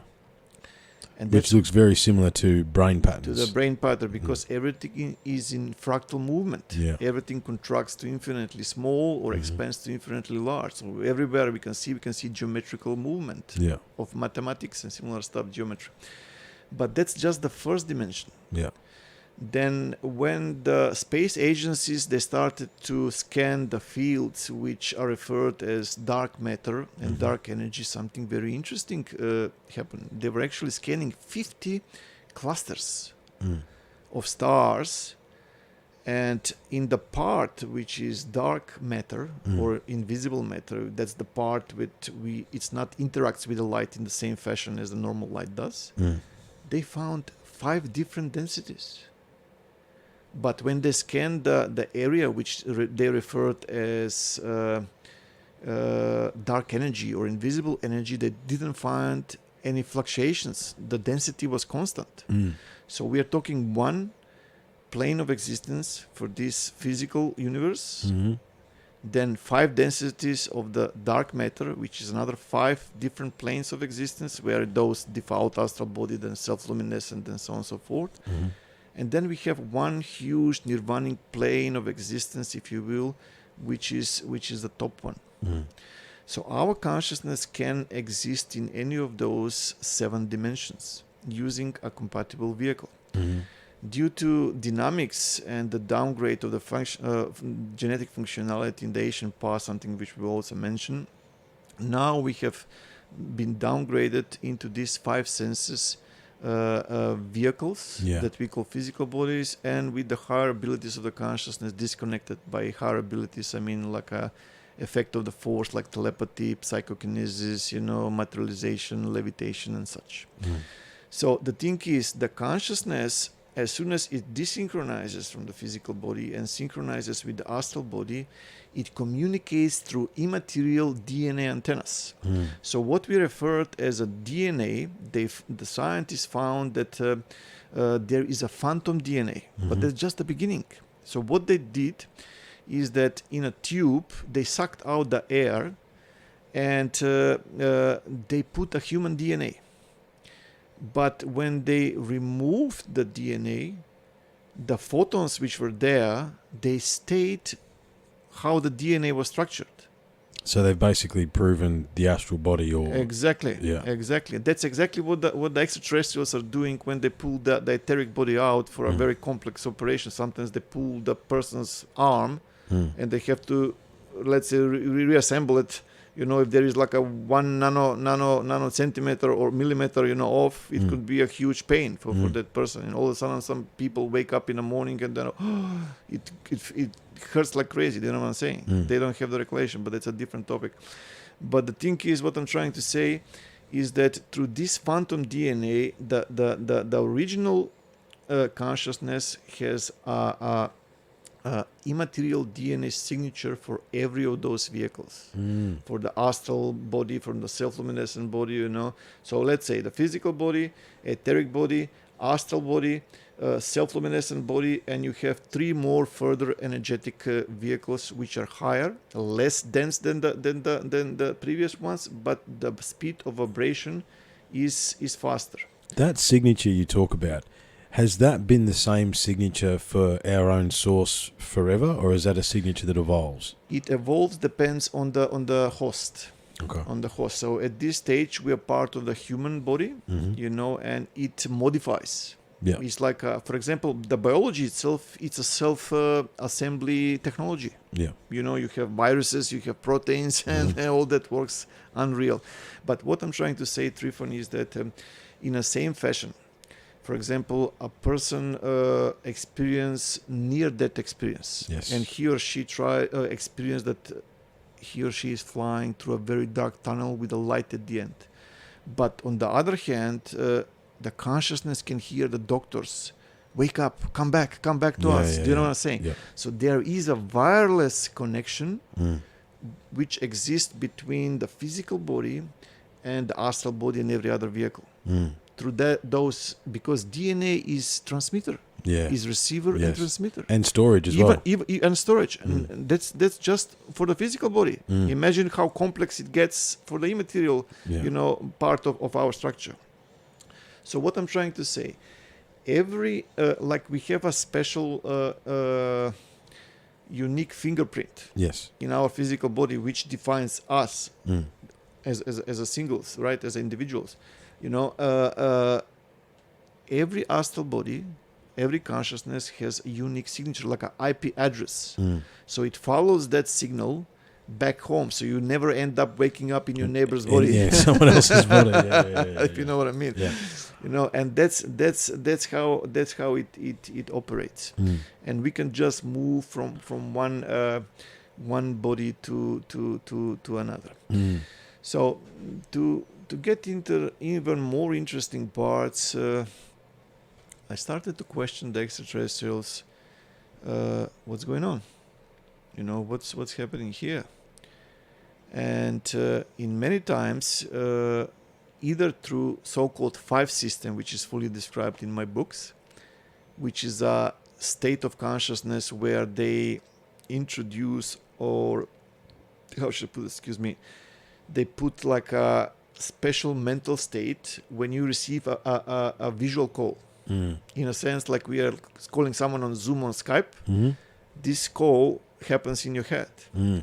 And it can happen anytime while you're actually opening the fridge, like happening many times to myself, Mm. doing some regular activity during work or whatever, and all of a sudden they're calling. So when they're calling, they're usually like a vision of a bluish light which extends, and the buzzing sound immediately kicks in. Mm. And then the mental screen or the membrane, which usually it's not that thick when you do a normal remote viewing, it becomes extremely powerful. It's a shame that we can't show the listeners, the visual parts, because I usually prefer to show people visuals. Yeah. Because when they see the visuals and they hear what is explained, they get a lot better understanding. Mm. But in a sense, the best that I can describe Trifon is that the membrane itself, they crystallize the membrane. Mm. And then it's an abundance of transfer of information, Mm-hmm. either geometrical, either mathematical, either information purposes, or eventually emotional or telepathy, which has embedded not just pure communication, Mm-hmm.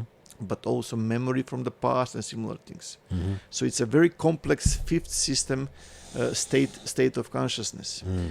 But the most profound is when you enter the communication on the astral plane. Then they recreate, like we actually tune into virtual reality, they recreate the astral space, and they can take you back to time or show you visions back through time. Mm. And I ask, what's going on? What's happening?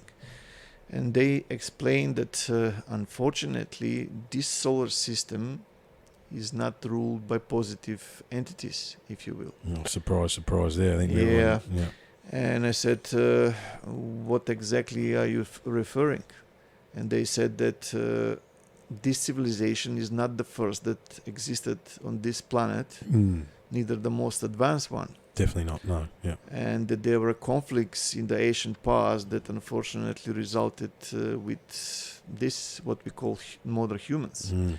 And they started to explain and show more. The more they were explaining, the more fascinated it became. Mm.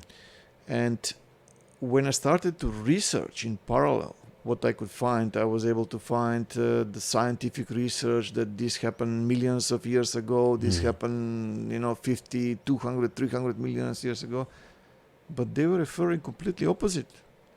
They said that the first colonists in this solar system actually started to arrive around 70,000 to 50,000 years ago.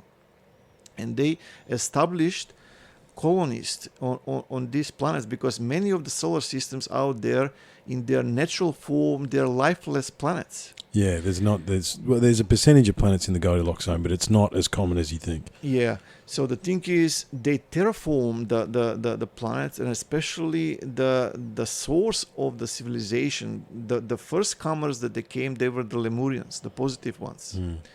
They established a colony on the planet that once orbited between Mars and Jupiter, which has been destroyed ever since, which I will explain. And also they populated the Mars, and also they terraformed Earth also. They created a huge cities on the surface. They drilled the inner side of the Earth. They created what the legends are referring as Agartha, if you will, the underground cities connected with the channels and similar stuff. They were utilizing... that's just coming out in modern media now too. I saw it been on my page. That's basically where I collect articles, and there was a few there about... They understand that there's voids under the earth that they can't quite comprehend. There's oceans under the earth that they can't quite comprehend. And you go back to there's the stories of the I think it's not, it could be the Inuit. I'm having trouble remembering the Indian tribe name. However, when the cataclysm came 13,000 years ago, the people came from under the earth and took them under the earth. When it was ready to be, you could go back out again, they brought them back out, and that's one of their base stories, and that's one of my questions with the ET stuff, is that how many of these things are ultra-terrestrial as opposed to extraterrestrial?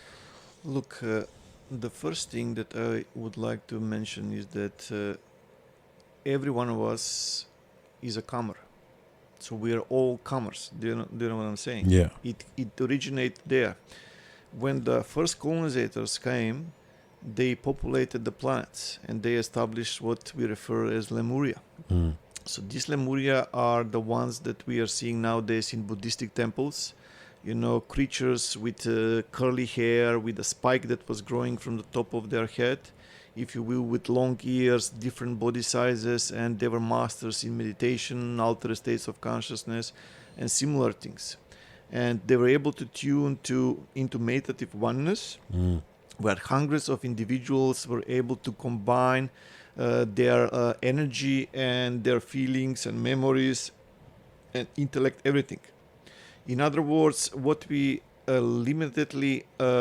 what we understand today as astral projection in a very limited sense, they were utilizing different devices, to literally cause astral fusion. Yeah. Which means individuals were tuning into one astral entity, if you will, where they were far more powerful together than apart.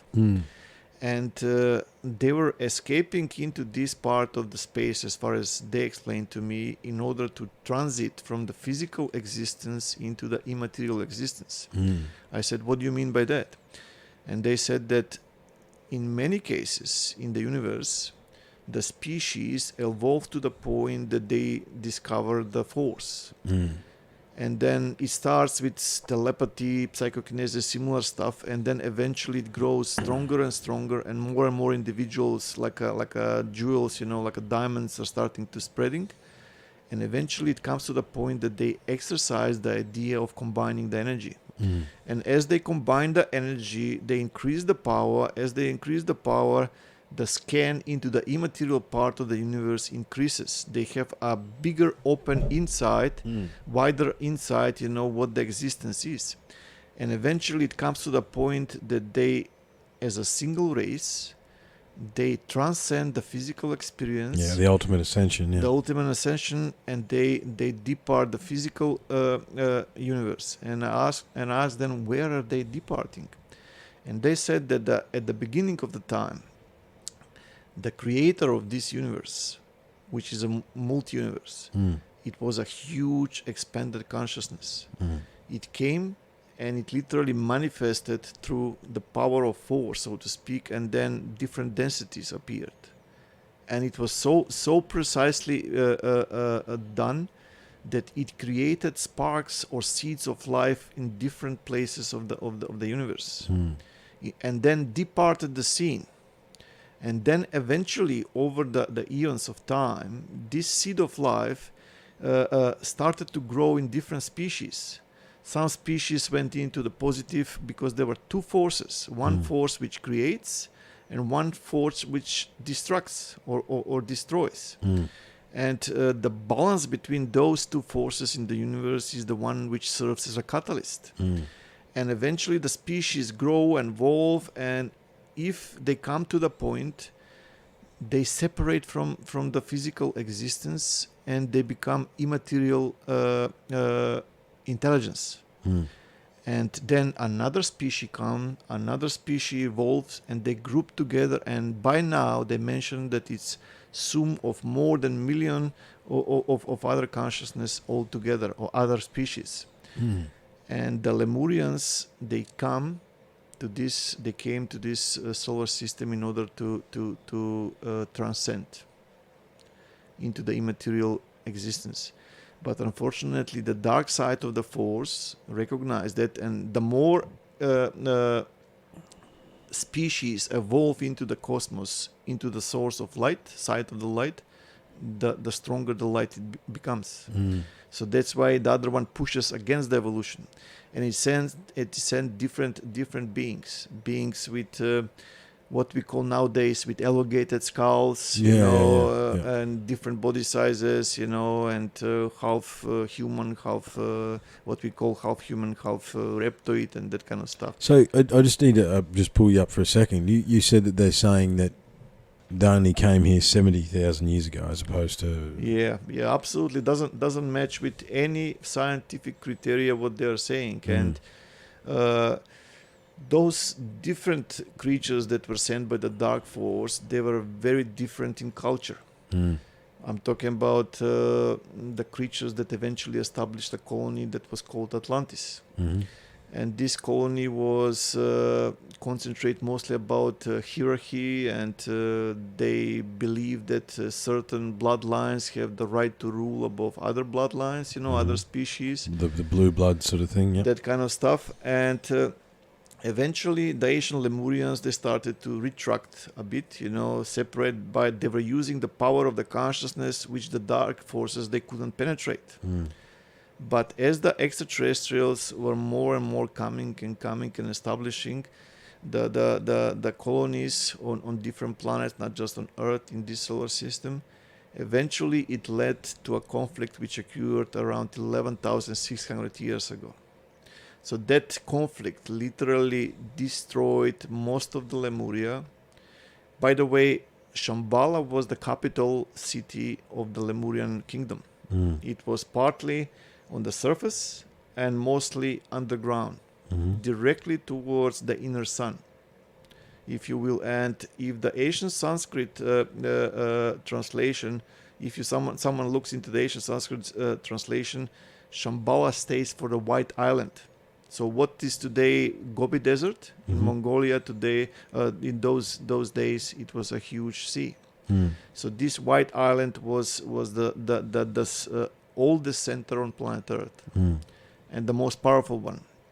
And eventually, what happened is, in this terrible war, which happened less than 12,000 years, as I mentioned, 11,600 years ago, a ship came out from the Sun Gate, and literally with one beam of light, it destroyed the planet that was orbiting between Mars and Jupiter. As it destroyed the planet, it created a gravitational disturbance that affected all the planets in the solar system. The Earth lost gravity for a short time interval, and it flipped not just once. I'm talking about geological pole shift, but few times before the gravity was reestablished. But it was enough for the water in the oceans, what they generated, at the time, to flip over and to create a huge flood. And we saw, for example, in Japan in 2011, in Fukushima, we're talking about 40 meters tsunami. What kind of damage it did. Absolutely, yeah. If you compare that, let's say, from to 5, 6, 7 kilometers tsunami, you can just visualize Just the wipes it. power Yeah. of the water, the force that is generated. And most of the civilization was wiped out. The Atlantis was mostly into the Atlantic region, but the main center was in what we call today Mauritania. The Eye of Sahara is where the capital of Atlantis was. And where those so-called Asian craters are, where we can't find any real evidence of asteroids and similar stuff, we are talking about not just atomic detonations, we are talking about plasma detonations and all that kind of stuff, where those major centers were discovered. The same is with the Australian continent. When you start to see all those Asian craters, you can see where the Asian civilization or the Asian centers were positioned. And they were strategically targeted to be destroyed. But some survived. And as that went through, it went for about 7,000 and something, some form of coexistence. So during that time interval, the so-called Rama Empire, again, I'm using just terminology for the people to understand, the Asian Egyptian culture, the pre-Columbian, the Asian Summer, the Aboriginal, the Easter Island, creatures, and which, as we can see, they had a different variety of existence. Yeah, So, very obviously the megalithic. The megalithic culture is the one thing that sort of binds them all.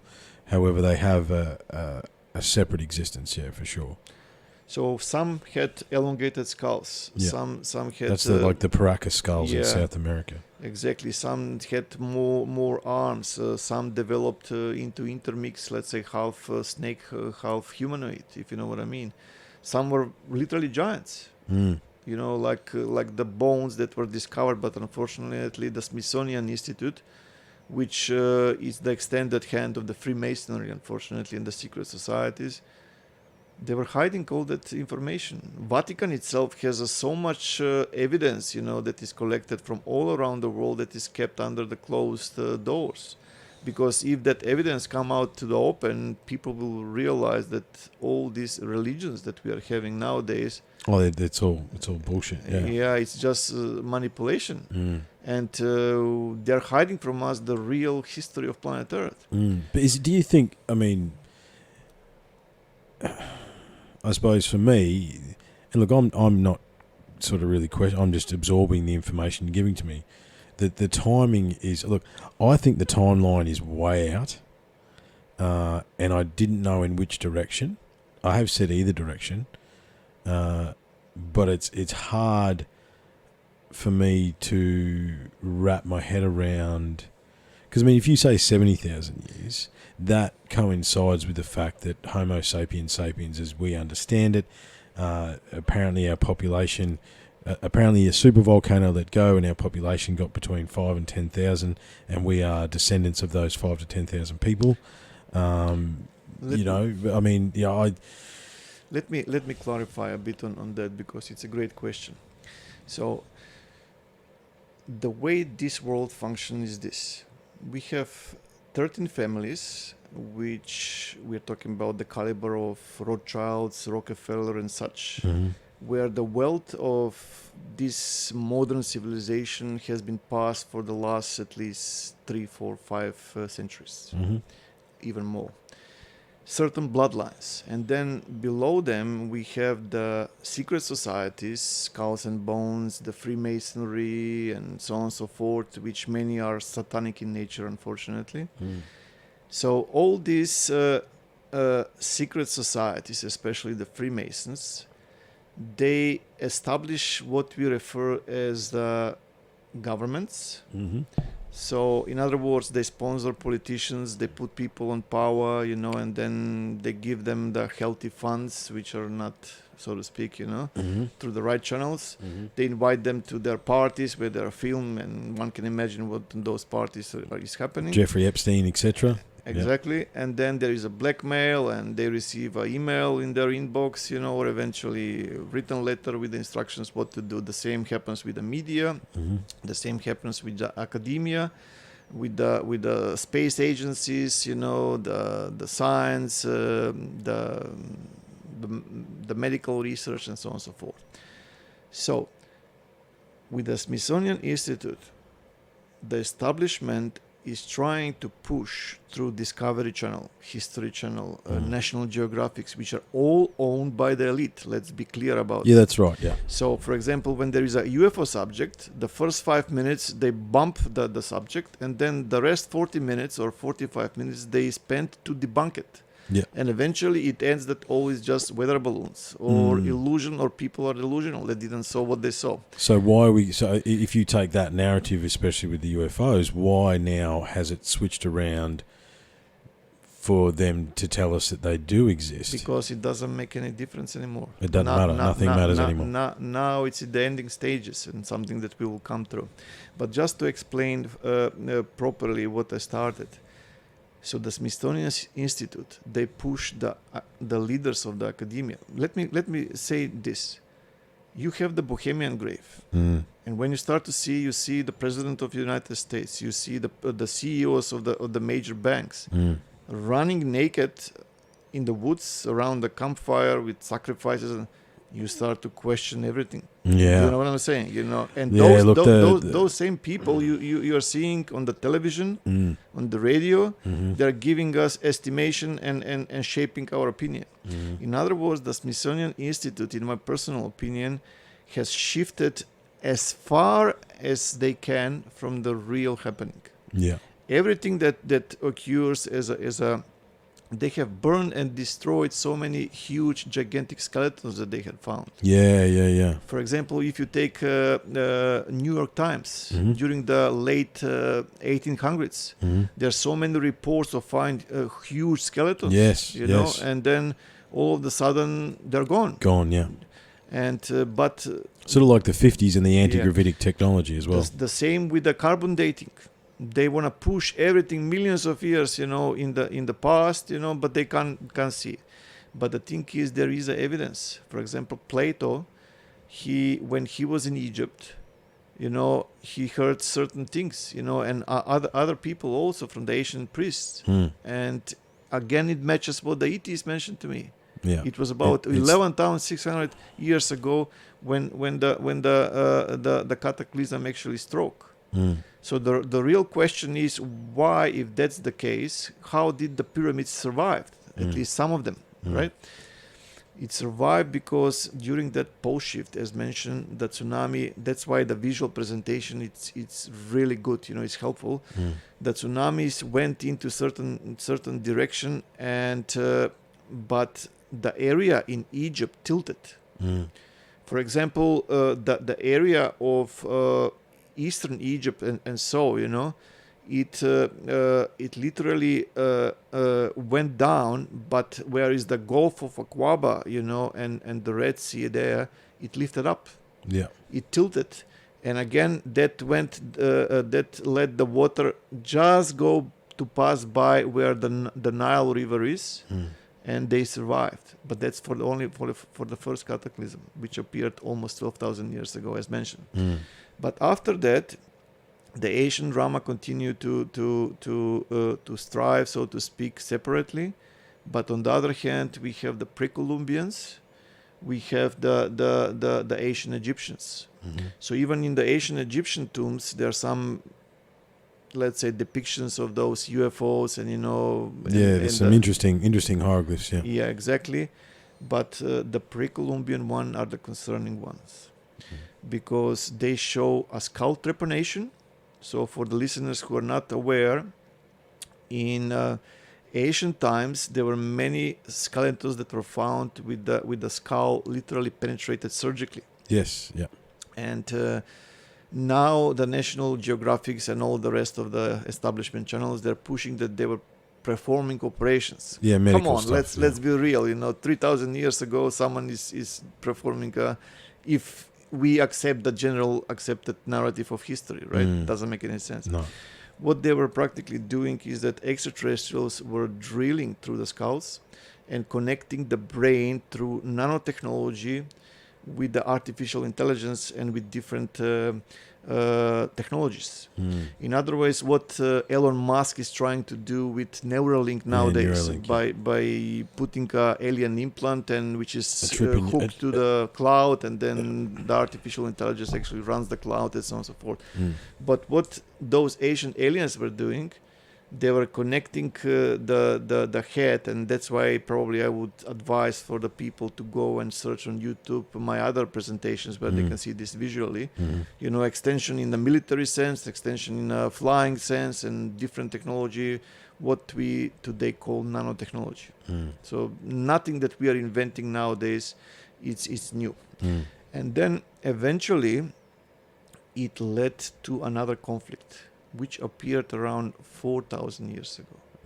So this conflict is described in Mahabharata, in Ramayana. I have read all the books from Zachariah Sitchin to Hancock to all that stuff that exists out there, you know, if you know what I mean. And some of it's really good, but other things is completely incorrect from what I was shown. So about 4,000 years ago, that's when the last conflict appeared. That's where the fight of the, how should I put it, so-called terrestrials. Is that 4,000 BC or is that? No, 4,000 years from now, it's 2000 BC. 2000 BC. And interestingly, National Geographic came out with a statement that the ancient Egyptians, the civilization of the ancient Egyptians was lost because of the mega drought. So someone can go and look it up on Google if he or she wants to know more. On the other hand, the Epic of Gilgamesh from the ancient Sumer, if you will, Sumeria, are the translations is again the last one, the oldest one from about 4,000 years ago. Then Fox Channel saying that Harappa and the civilization of India this time went down and disappeared because of climate change this time. So it's always something, but the reference, and even the Chinese are now going out and they're saying, look, there was a huge mega tsunami around 4,000 years ago according to our traced records. Right, okay. So there are many multiple sources which are indicating what I'm saying. But unfortunately, that's where the extraterrestrials, which stayed in the solar system and now they're majorly concentrated into the Saturn system, introduce the radiation weapon. They caused a genetic mutation. By genetic mutation, I'm saying the entire environment of planet Earth, except the ones that went deep inside, underground, or eventually escaped with the Vimanas and UFOs, whatever we want to call it, out of the reach of the deadly radiation. Well, that's the Sumers as well, didn't they? They knew what was it. Whatever was happening was going to be so bad. They fled the planet. It was a war. You know, Vimanastra and other information, sources clearly showing us, all those conflicts in the sky, between the gods, vehicles of the gods, and the terrestrials, And what I'm trying to say is that they downgraded from quadruple DNA or triple DNA to double helix DNA. Yeah. So which means the size of the humanoids shrunk to this relatively normal size that we are having nowadays. The pineal gland, the functionality, the pituitary gland, everything shrunk. And we became the so-called modern humans.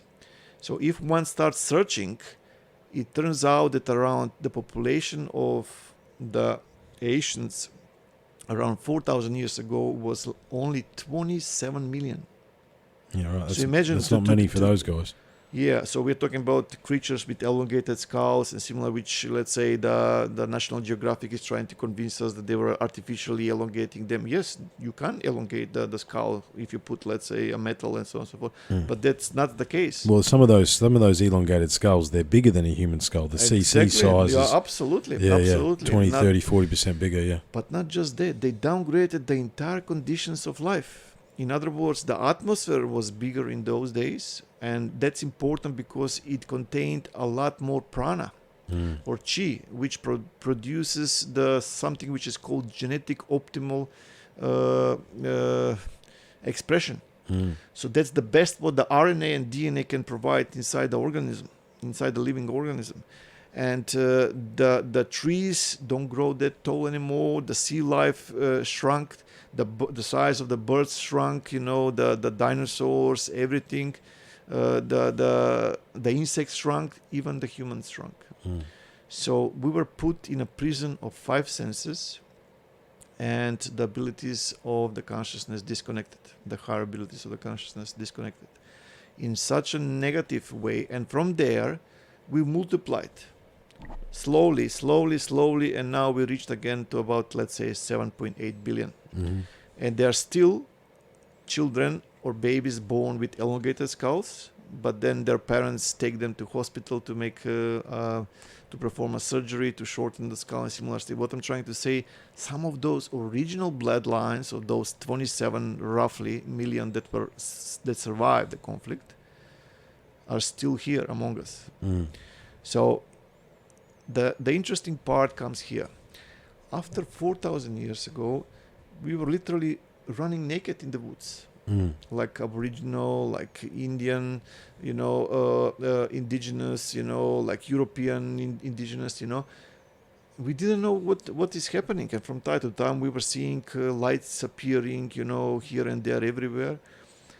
And then we became more aware towards, let's say, Middle Ages, but to those like crucified wars, religious wars, Templars, Muslims, Christians, and that kind of stuff, all those conflicts.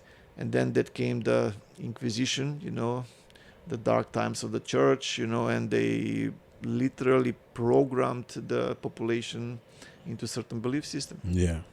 After repetition, after rape, after burning under fire, and so on and so forth. Well, I mean, yeah, it's you can see some of the symbols that used to exist in this room, and it's like if I had a quarter of this stuff anywhere back then, it's like, well, you either join us or we're just going to kill your family. Exactly.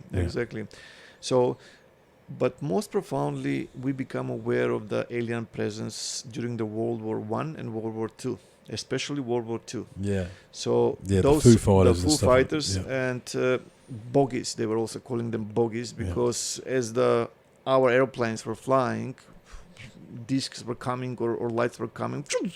Then we have the Bermuda Triangle where the ships and the airplanes were disappearing mysteriously. And it was all connected with strange happenings, manifestations, opening of the sea, appearance of the strange light, and so on and so forth. And on top of everything, some airplanes with a crew were returned after 30, 40 years. Yeah. Do you know what I'm saying? But that's all out of the, let's say, mainstream media. Right? And then when US government, when Russian government, when Chinese government, when NATO and other forces, so to speak, realized that we are not alone, they freaked out at the beginning. And it turned out that these vehicles are superior to ours in many ways. But well, this is why I don't understand. Like I accept what you say that people don't care. However, it's like, you read the reports. If these things wanted to turn aggressive, we're done. Like, there's nothing we can do. They don't need to turn aggressive. They're abusing us for the 4,000 years. Yeah. Simple as that. Through alien abductions, through crossbreeding, through something which I will explain, in a couple of minutes. So where I'm getting is that at the beginning it was like a race between CIA and ex-KGB. They wanted to acquire more of the alien technology, hopefully duplicate and make it functional in a military sense. Germans were doing that as well. Exactly. Yeah. And it turned out that some type of radar system are deadly to certain UFOs, because most of the UFOs, how they work, they either work on certain elements or eventually they work on plasma energy, but the information doesn't require wires or cables like we are using. The information travels through light, through fiber optics, if you know what I mean. So sometimes the fiber optics goes like this and then it moves straight angle, the light is diverted and similar things. So when they started to focus a very strong radar beams, it turned out that those particles from the radar actually interrupt the telemetry or the fiber optics inside the guidance systems of certain UFOs that they were crushing. Okay. And as they were crushing, special teams were actually traveling to the point of crush. Mm-hmm. And Roswell, etc. yeah, similar stuff. And they were trying to recover any usable technology. Mm. And then they came the research of Tesla, of Nikola Tesla, with the death ray or the plasma ray, where he was able to generate a lot of power to literally knock down the UFO, despite the fact it's under the plasma shield itself. Mm. And similar stuff, which all they kept, let's say, completely confidential. You've got to wonder whether Tesla was part of that surviving line with some of the interpretations. Possibly, but he was definitely involved into the secret projects. Yeah, definitely. absolutely. I have read all the reports, hundreds and hundreds of pages, went through all his work, what he has done, and something I can say, something I don't think so it's smart to say. But the thing is, he was definitely involved. And what happened further is that eventually it turned out that the US government, the Russian government, the Chinese government, and the NATO, European countries, they realized that phenomena is too widespread. Mm. Because in those crash sites, they started to find part of the animal parts, which were taken by cattle mutilation, or part of humans, or similar things. Skywalker Ranch, those sorts of things. That sorts of things. And also, they started to notice that certain people are implanted with certain mini technological devices or alien implants, which is a small nanotechnology, which sends information to someone or receives information from someone. Do you know what I'm saying? Mm-hmm. And things went into more bizarre mode when they realized that in couple of occasions, huge squads of military personnel were gone for a couple of hours, and they will return on a different locations, but all of them, they contain 1, 2, or 3 alien implants. The alien implants that were placed inside the bones, inside the arms, legs, are easily detectable through, Sound Finder and similar stuff, something that you can actually find if it's metallic, because there are different types as mentioned. But the problems are the ones which are placed into the brain, especially if you open the brain and you start messing around in that part, that object fuses with the brain tissue, if you know what I mean, and it could potentially be a cause of a death. Yeah, it'd be fatal, yeah. And that's when they realized that this is too much, we have to unite. And that's where the so-called shadow government was formed, where the Russia, United States, China are the dominant forces nowadays. Yeah. And all the rest follows. So all these agencies like NSA, I don't want to go in that direction. But all the 3-letter number agencies, yeah. Exactly, they're actually feeding the information there and stopping the information to be passed to so-called sheep people or the general population, unfortunately, which in my personal opinion, it's completely incorrect and shouldn't be the case. Yeah. Because people are not little children, so to speak. They have the right to know, right? And the thing is, as they started to progress and research the alien technology, not much was done regarding to the technological breakthrough during the 50s, 60s, 70s, 80s. But from the 90s onwards, huge breakthroughs were done. They literally break the nanotechnology inside the alien implants. Yeah. They found the elements which are necessary to build, specific propulsion systems. They found how their plasma shields work, a pulse generated traveling mode or similar stuff. And what they came to a conclusion is they can utilize this technology. So all these secret societies, even, for example, you remember that picture of the Buzz Aldrin, the cosmonaut, showing the finger of the Freemasons? Yeah. So all that is interconnected. So what I'm trying to say, they control the entire information. NASA knows all about the UFOs. We know this through Martin Stubbs. Martin Stubbs was the guy who actually he worked in one TV station in Vancouver in Canada. And while he was doing his regular job, he directed one dish to space and was picking up the direct download from the space shuttles to Houston. Yeah, right. And he was doing for a couple of years. And he was recording every single transmission which was not publicly broadcast. And and if someone wants to see more about his work, he or she can check his YouTube channel, Martin Stubbs. He has tremendous good quality original footage, Okay. which is showing that the NASA is completely aware of the UFOs flying around the International Space Station. Yeah, I've seen some of that. That's Yeah. like how you can't even. Yeah. I think I was. Actually, I'd just forgotten about that to this second. There was some day where the ISS was live feeding, and I was watching it when the two things came into the screen, and then all of a sudden it was.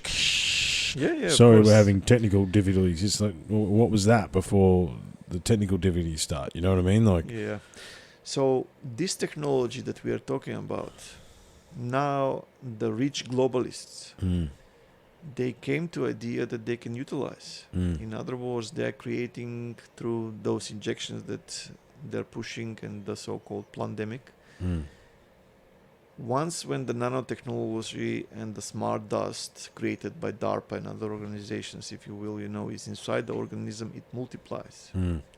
Either through nanoworms, either through mask, either through swabs, either through injection, and it creates an operative system. It's not just depopulation, which is the target, but also whatever is going to be left is going to be fully controlled. Because they found that in the original abductees with the alien implants, that those alien implants are practically like a surveillance camera.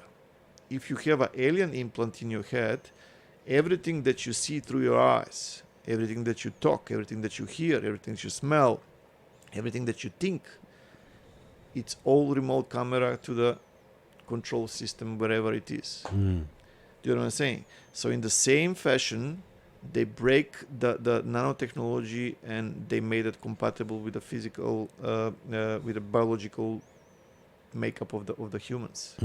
So now, through that internal system, operative system, if you will, that will literally communicate with artificial intelligence, with the cloud, so to speak, through the 5G network tomorrow, 6G, 7G, whatever is going to occur. So I don't know if people have checked those videos where they put like a metal coin on the place where the injection went and they get stuck. So obviously there is a magnetic field. So that tells you straight away that it's not about health. Yeah. So it's about different agenda, And it was interesting how I saw a lot of people try and debunk that. Oh yeah, that's just these people putting magnets and stuff on their arms. It's like, hang on a minute, how can you not say that that's strange?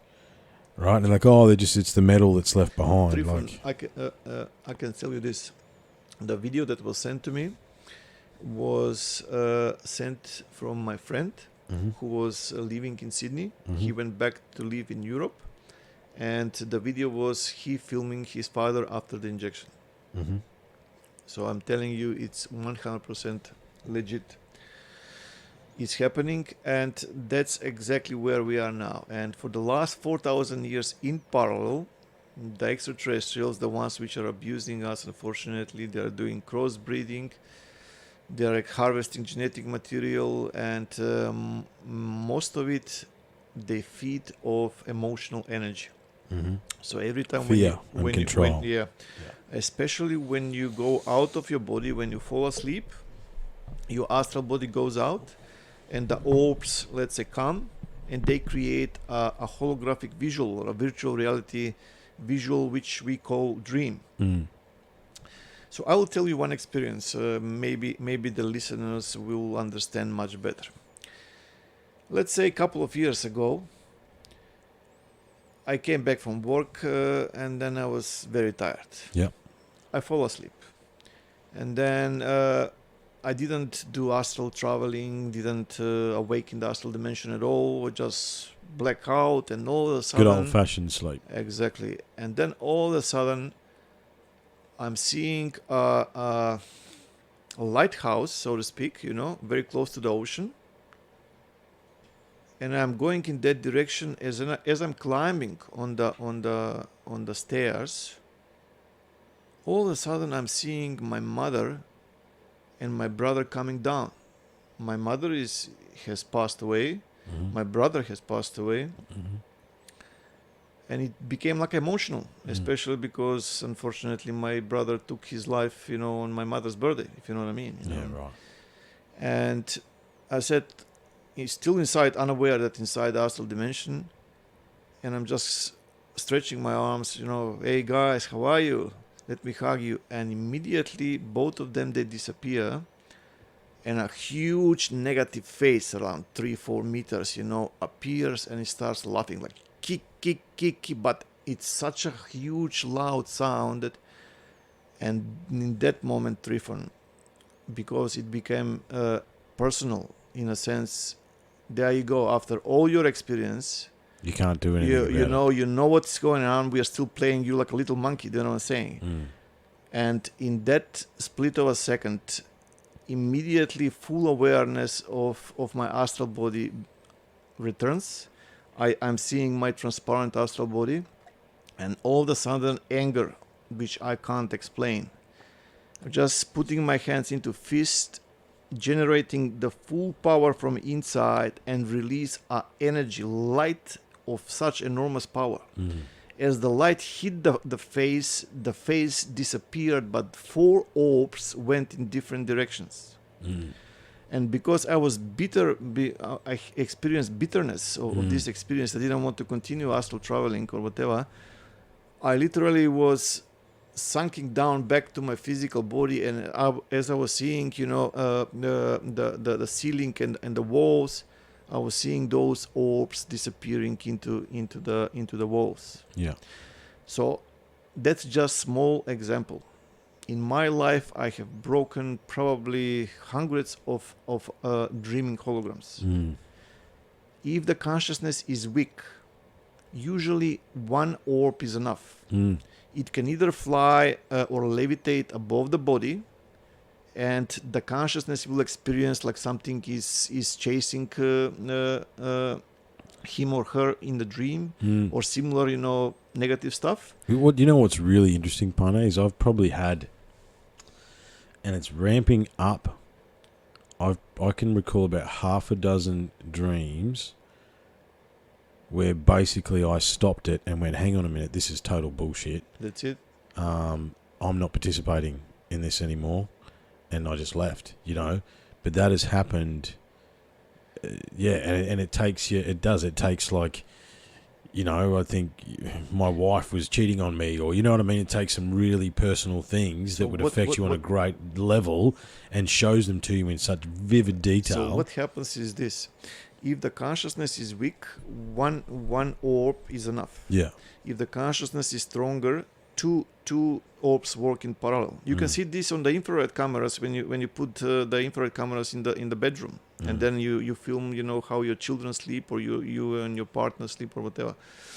And if the consciousness is even more stronger, 3 or 4 or more orbs work together. So the orb itself is sucking the information through your subconscious. Your subconscious fears, desires, and similar stuff. And it creates a virtual reality hologram which looks real to you. While even with the lucid dreaming, I have to distinguish this because many people don't understand. They think that the lucid dreaming and the astral traveling or astral projection is the one thing, one and the same. No, it's not. No. The normal dreaming is when you, let's say, experience certain awareness. It all depends again if the eyes of the astral body are open or closed, which is a different subject of discussion. But let's say, for example, in normal dream, when you see stuff, you don't have much of awareness. It's just like a nominal. When you experience lucid dreaming, the awareness is increased.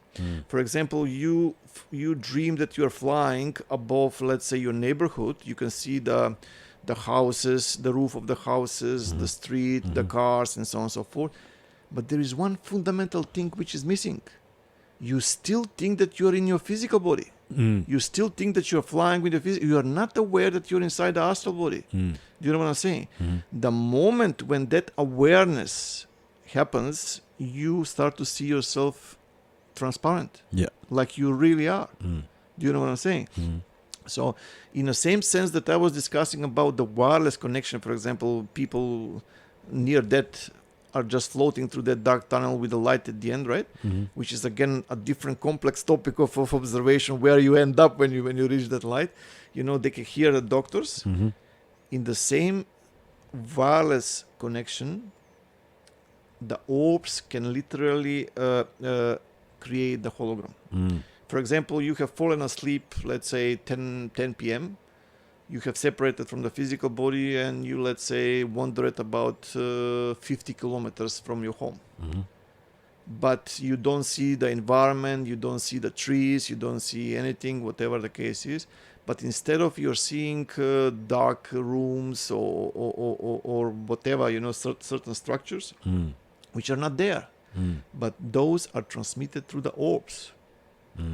And the only thing which is important for the listeners to understand, since they're artificially created, there is always anomaly.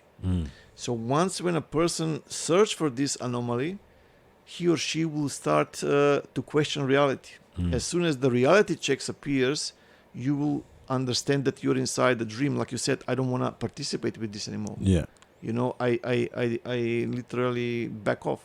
So that's the first. But once when the people understand the dynamics, how it works, they will start to do more often. You know, so it's a complex scenario. mate. I look. I think I'm going to have to listen back to this. A lot of information. You've thrown a lot of information at me. I suppose the one question I would have is, I'm open to this stuff. Obviously, you know, we've sat here and we've been open. I've been open to what you're telling me. I am open to all perspectives. All right. However, you would understand, or by now, that you said a lot of things matter-of-factly tonight, and excellent conversation. However, what would you say to the people that are going to listen to this and go, "Oh my God"? Or, you know what I mean? I can imagine the reactions you've had over the years to this, to the telling that you just shared. What would you, because again, I'm open to it, and you've actually helped me understand a few things about what I've experienced in my life. Yeah. So, and I'm open to more research and all those sorts of things. But what would you tell the people that are going to listen to you and go? Excellent question. So this is how it works. In this world, on this planet, we have 90%, even plus, people who are still asleep. Yes. People who believe what the media tells them, what the government tells them, what they hear on radio, you know, they don't question things, you know, everything what they read on the Google, despite the fact that plenty of evidence that the Google has been censored the same as the Facebook. And it has been for years, yeah. Exactly, and manipulated. They accept as a reality. In their perception, we are still searching for extraterrestrials somewhere in the distant quadrants of the universe. Yes. And we have came to be through monkeys and through Charles Darwin's theory of evolution, which, by the way, he was a heavily satanic Freemason. And and he only ever went to one place. Like, he actually, I looked into Darwin's theory of evolution. It's so thin. No, that's rubbish. So it's just, even it's not worth to mention. You know? No. And then you have people like, let's say, who saw the Zeitgeist. That was one of the documentaries over the years that came, that opened a lot of eyes, you know, about the 9/11, how they were actually crushed internally, so to speak, and all that stuff. And then about the monetary system manipulation, and then the research goes into the secret societies. Okay, let's see what they do. Okay, who are those people? Oh, it goes to the royal family. It goes here, it goes there. Oh, this guy is a CEO of there. You know, this guy is a director there. You know, this company. You know, and presidents, prime ministers. You know what I'm saying? You know. Yeah. And then you have the Bohemian Grave. So that's one type of research. And then when people wake up more, while this is on the run, they can't understand any of this, what we were discussing. You know, when people are only accepting the reality from the mainstream channels. Yeah, look, it was a high. A lot of the stuff you're saying was very high level, and it took a bit for me to keep up. Fair enough. However, And then afterwards, when people awake even more, they start to research NSA. They start to research, for example, the work of Dan Sherman. He worked for NSA for 3 years. And what he brought out with all the reference and documentation, especially in his book Above Black, which I strongly recommend. Yes. All those programs which are interconnected with extraterrestrials, then recovery of the alien technologies and similar stuff. So that research takes you to the alien implants, alien abductions, you know, that kind of stuff. Obviously that we are not in control. And then as that starts to happening, you open up towards the consciousness. Yeah. And then you start to research the Shaolin monks' way of living, you know, the martial arts, the chi energy, how they can direct the yin and yang energy into certain part of the body, levitation, that kind of stuff, you know, the yogis. And then eventually it goes to remote viewing, altered states of consciousness and similar stuff, you know. And then everything synthesized. And then you start to question, okay, if everything that we are being fed through the mainstream media, through in National Geographics, you have people, thousands of people rolling logs, so to speak, you know, and wood to create the Great Pyramid. Yes. You know what I'm saying? You know? So I'm talking about that type of people. Yeah. But once when you awake to a certain point, all right, so if this is wrong, that is wrong, I have to literally crush all the figures on the chessboard and to be honest, exactly, and start from scratch. And this is why I'm so open to what you've been talking about tonight. I did the same, you know. And then you start to question everything, and you see the academia that's supposed to lead us in the right direction, you know. Yeah, completely stuck in their own narrative. Completely, you know, stuck in their own narrative. And then you go to the Asian civilization, you see that we haven't been visited 47. That those creatures are here for thousands of years, long before we came to be. I mean, this is the thing. There's carvings and paintings and all things referring back to star beings and star children and all that stuff. Yeah. So it's up to people if they want to believe what the mainstream science are telling them, that things happened millions of years ago or whatever. It's their choice, and I respect that. But my personal understanding, my personal experience, research over 30 years into various subjects. It's not like you've just done 5 minutes work. No. Believe me, no end. And what we just touched is just a glimpse of the tip of the iceberg. I had 1,000 questions before we sat down. Now I've got 1 million. Okay, so this is not the end, Pane. We're going to have to sit down again, mate. Obviously, please. I've got a few episodes in the bag. However, when I release this one, make sure you send me all your YouTube links and all your websites and all that sort of stuff, so the guys can, the beautiful guys and coders, girls and girls and coders across the world can get it. One last question: what's going to happen? Is there a way?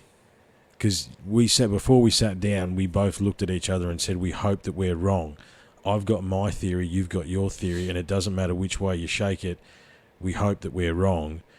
What can we do? Is there anything we can do? I mean, I'll be honest, and I'll ask you a frank question. You're in contact with these ETs. What can we do? You know what I mean? What is? Let me just clarify.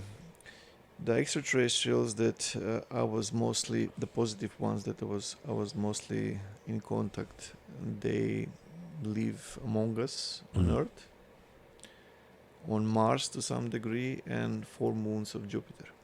They're relatively responsible for the genuine crop circle phenomena, not the fake ones. But there's been a spate of those recently too, actually. They've come back, And the other forces, which in the solar system,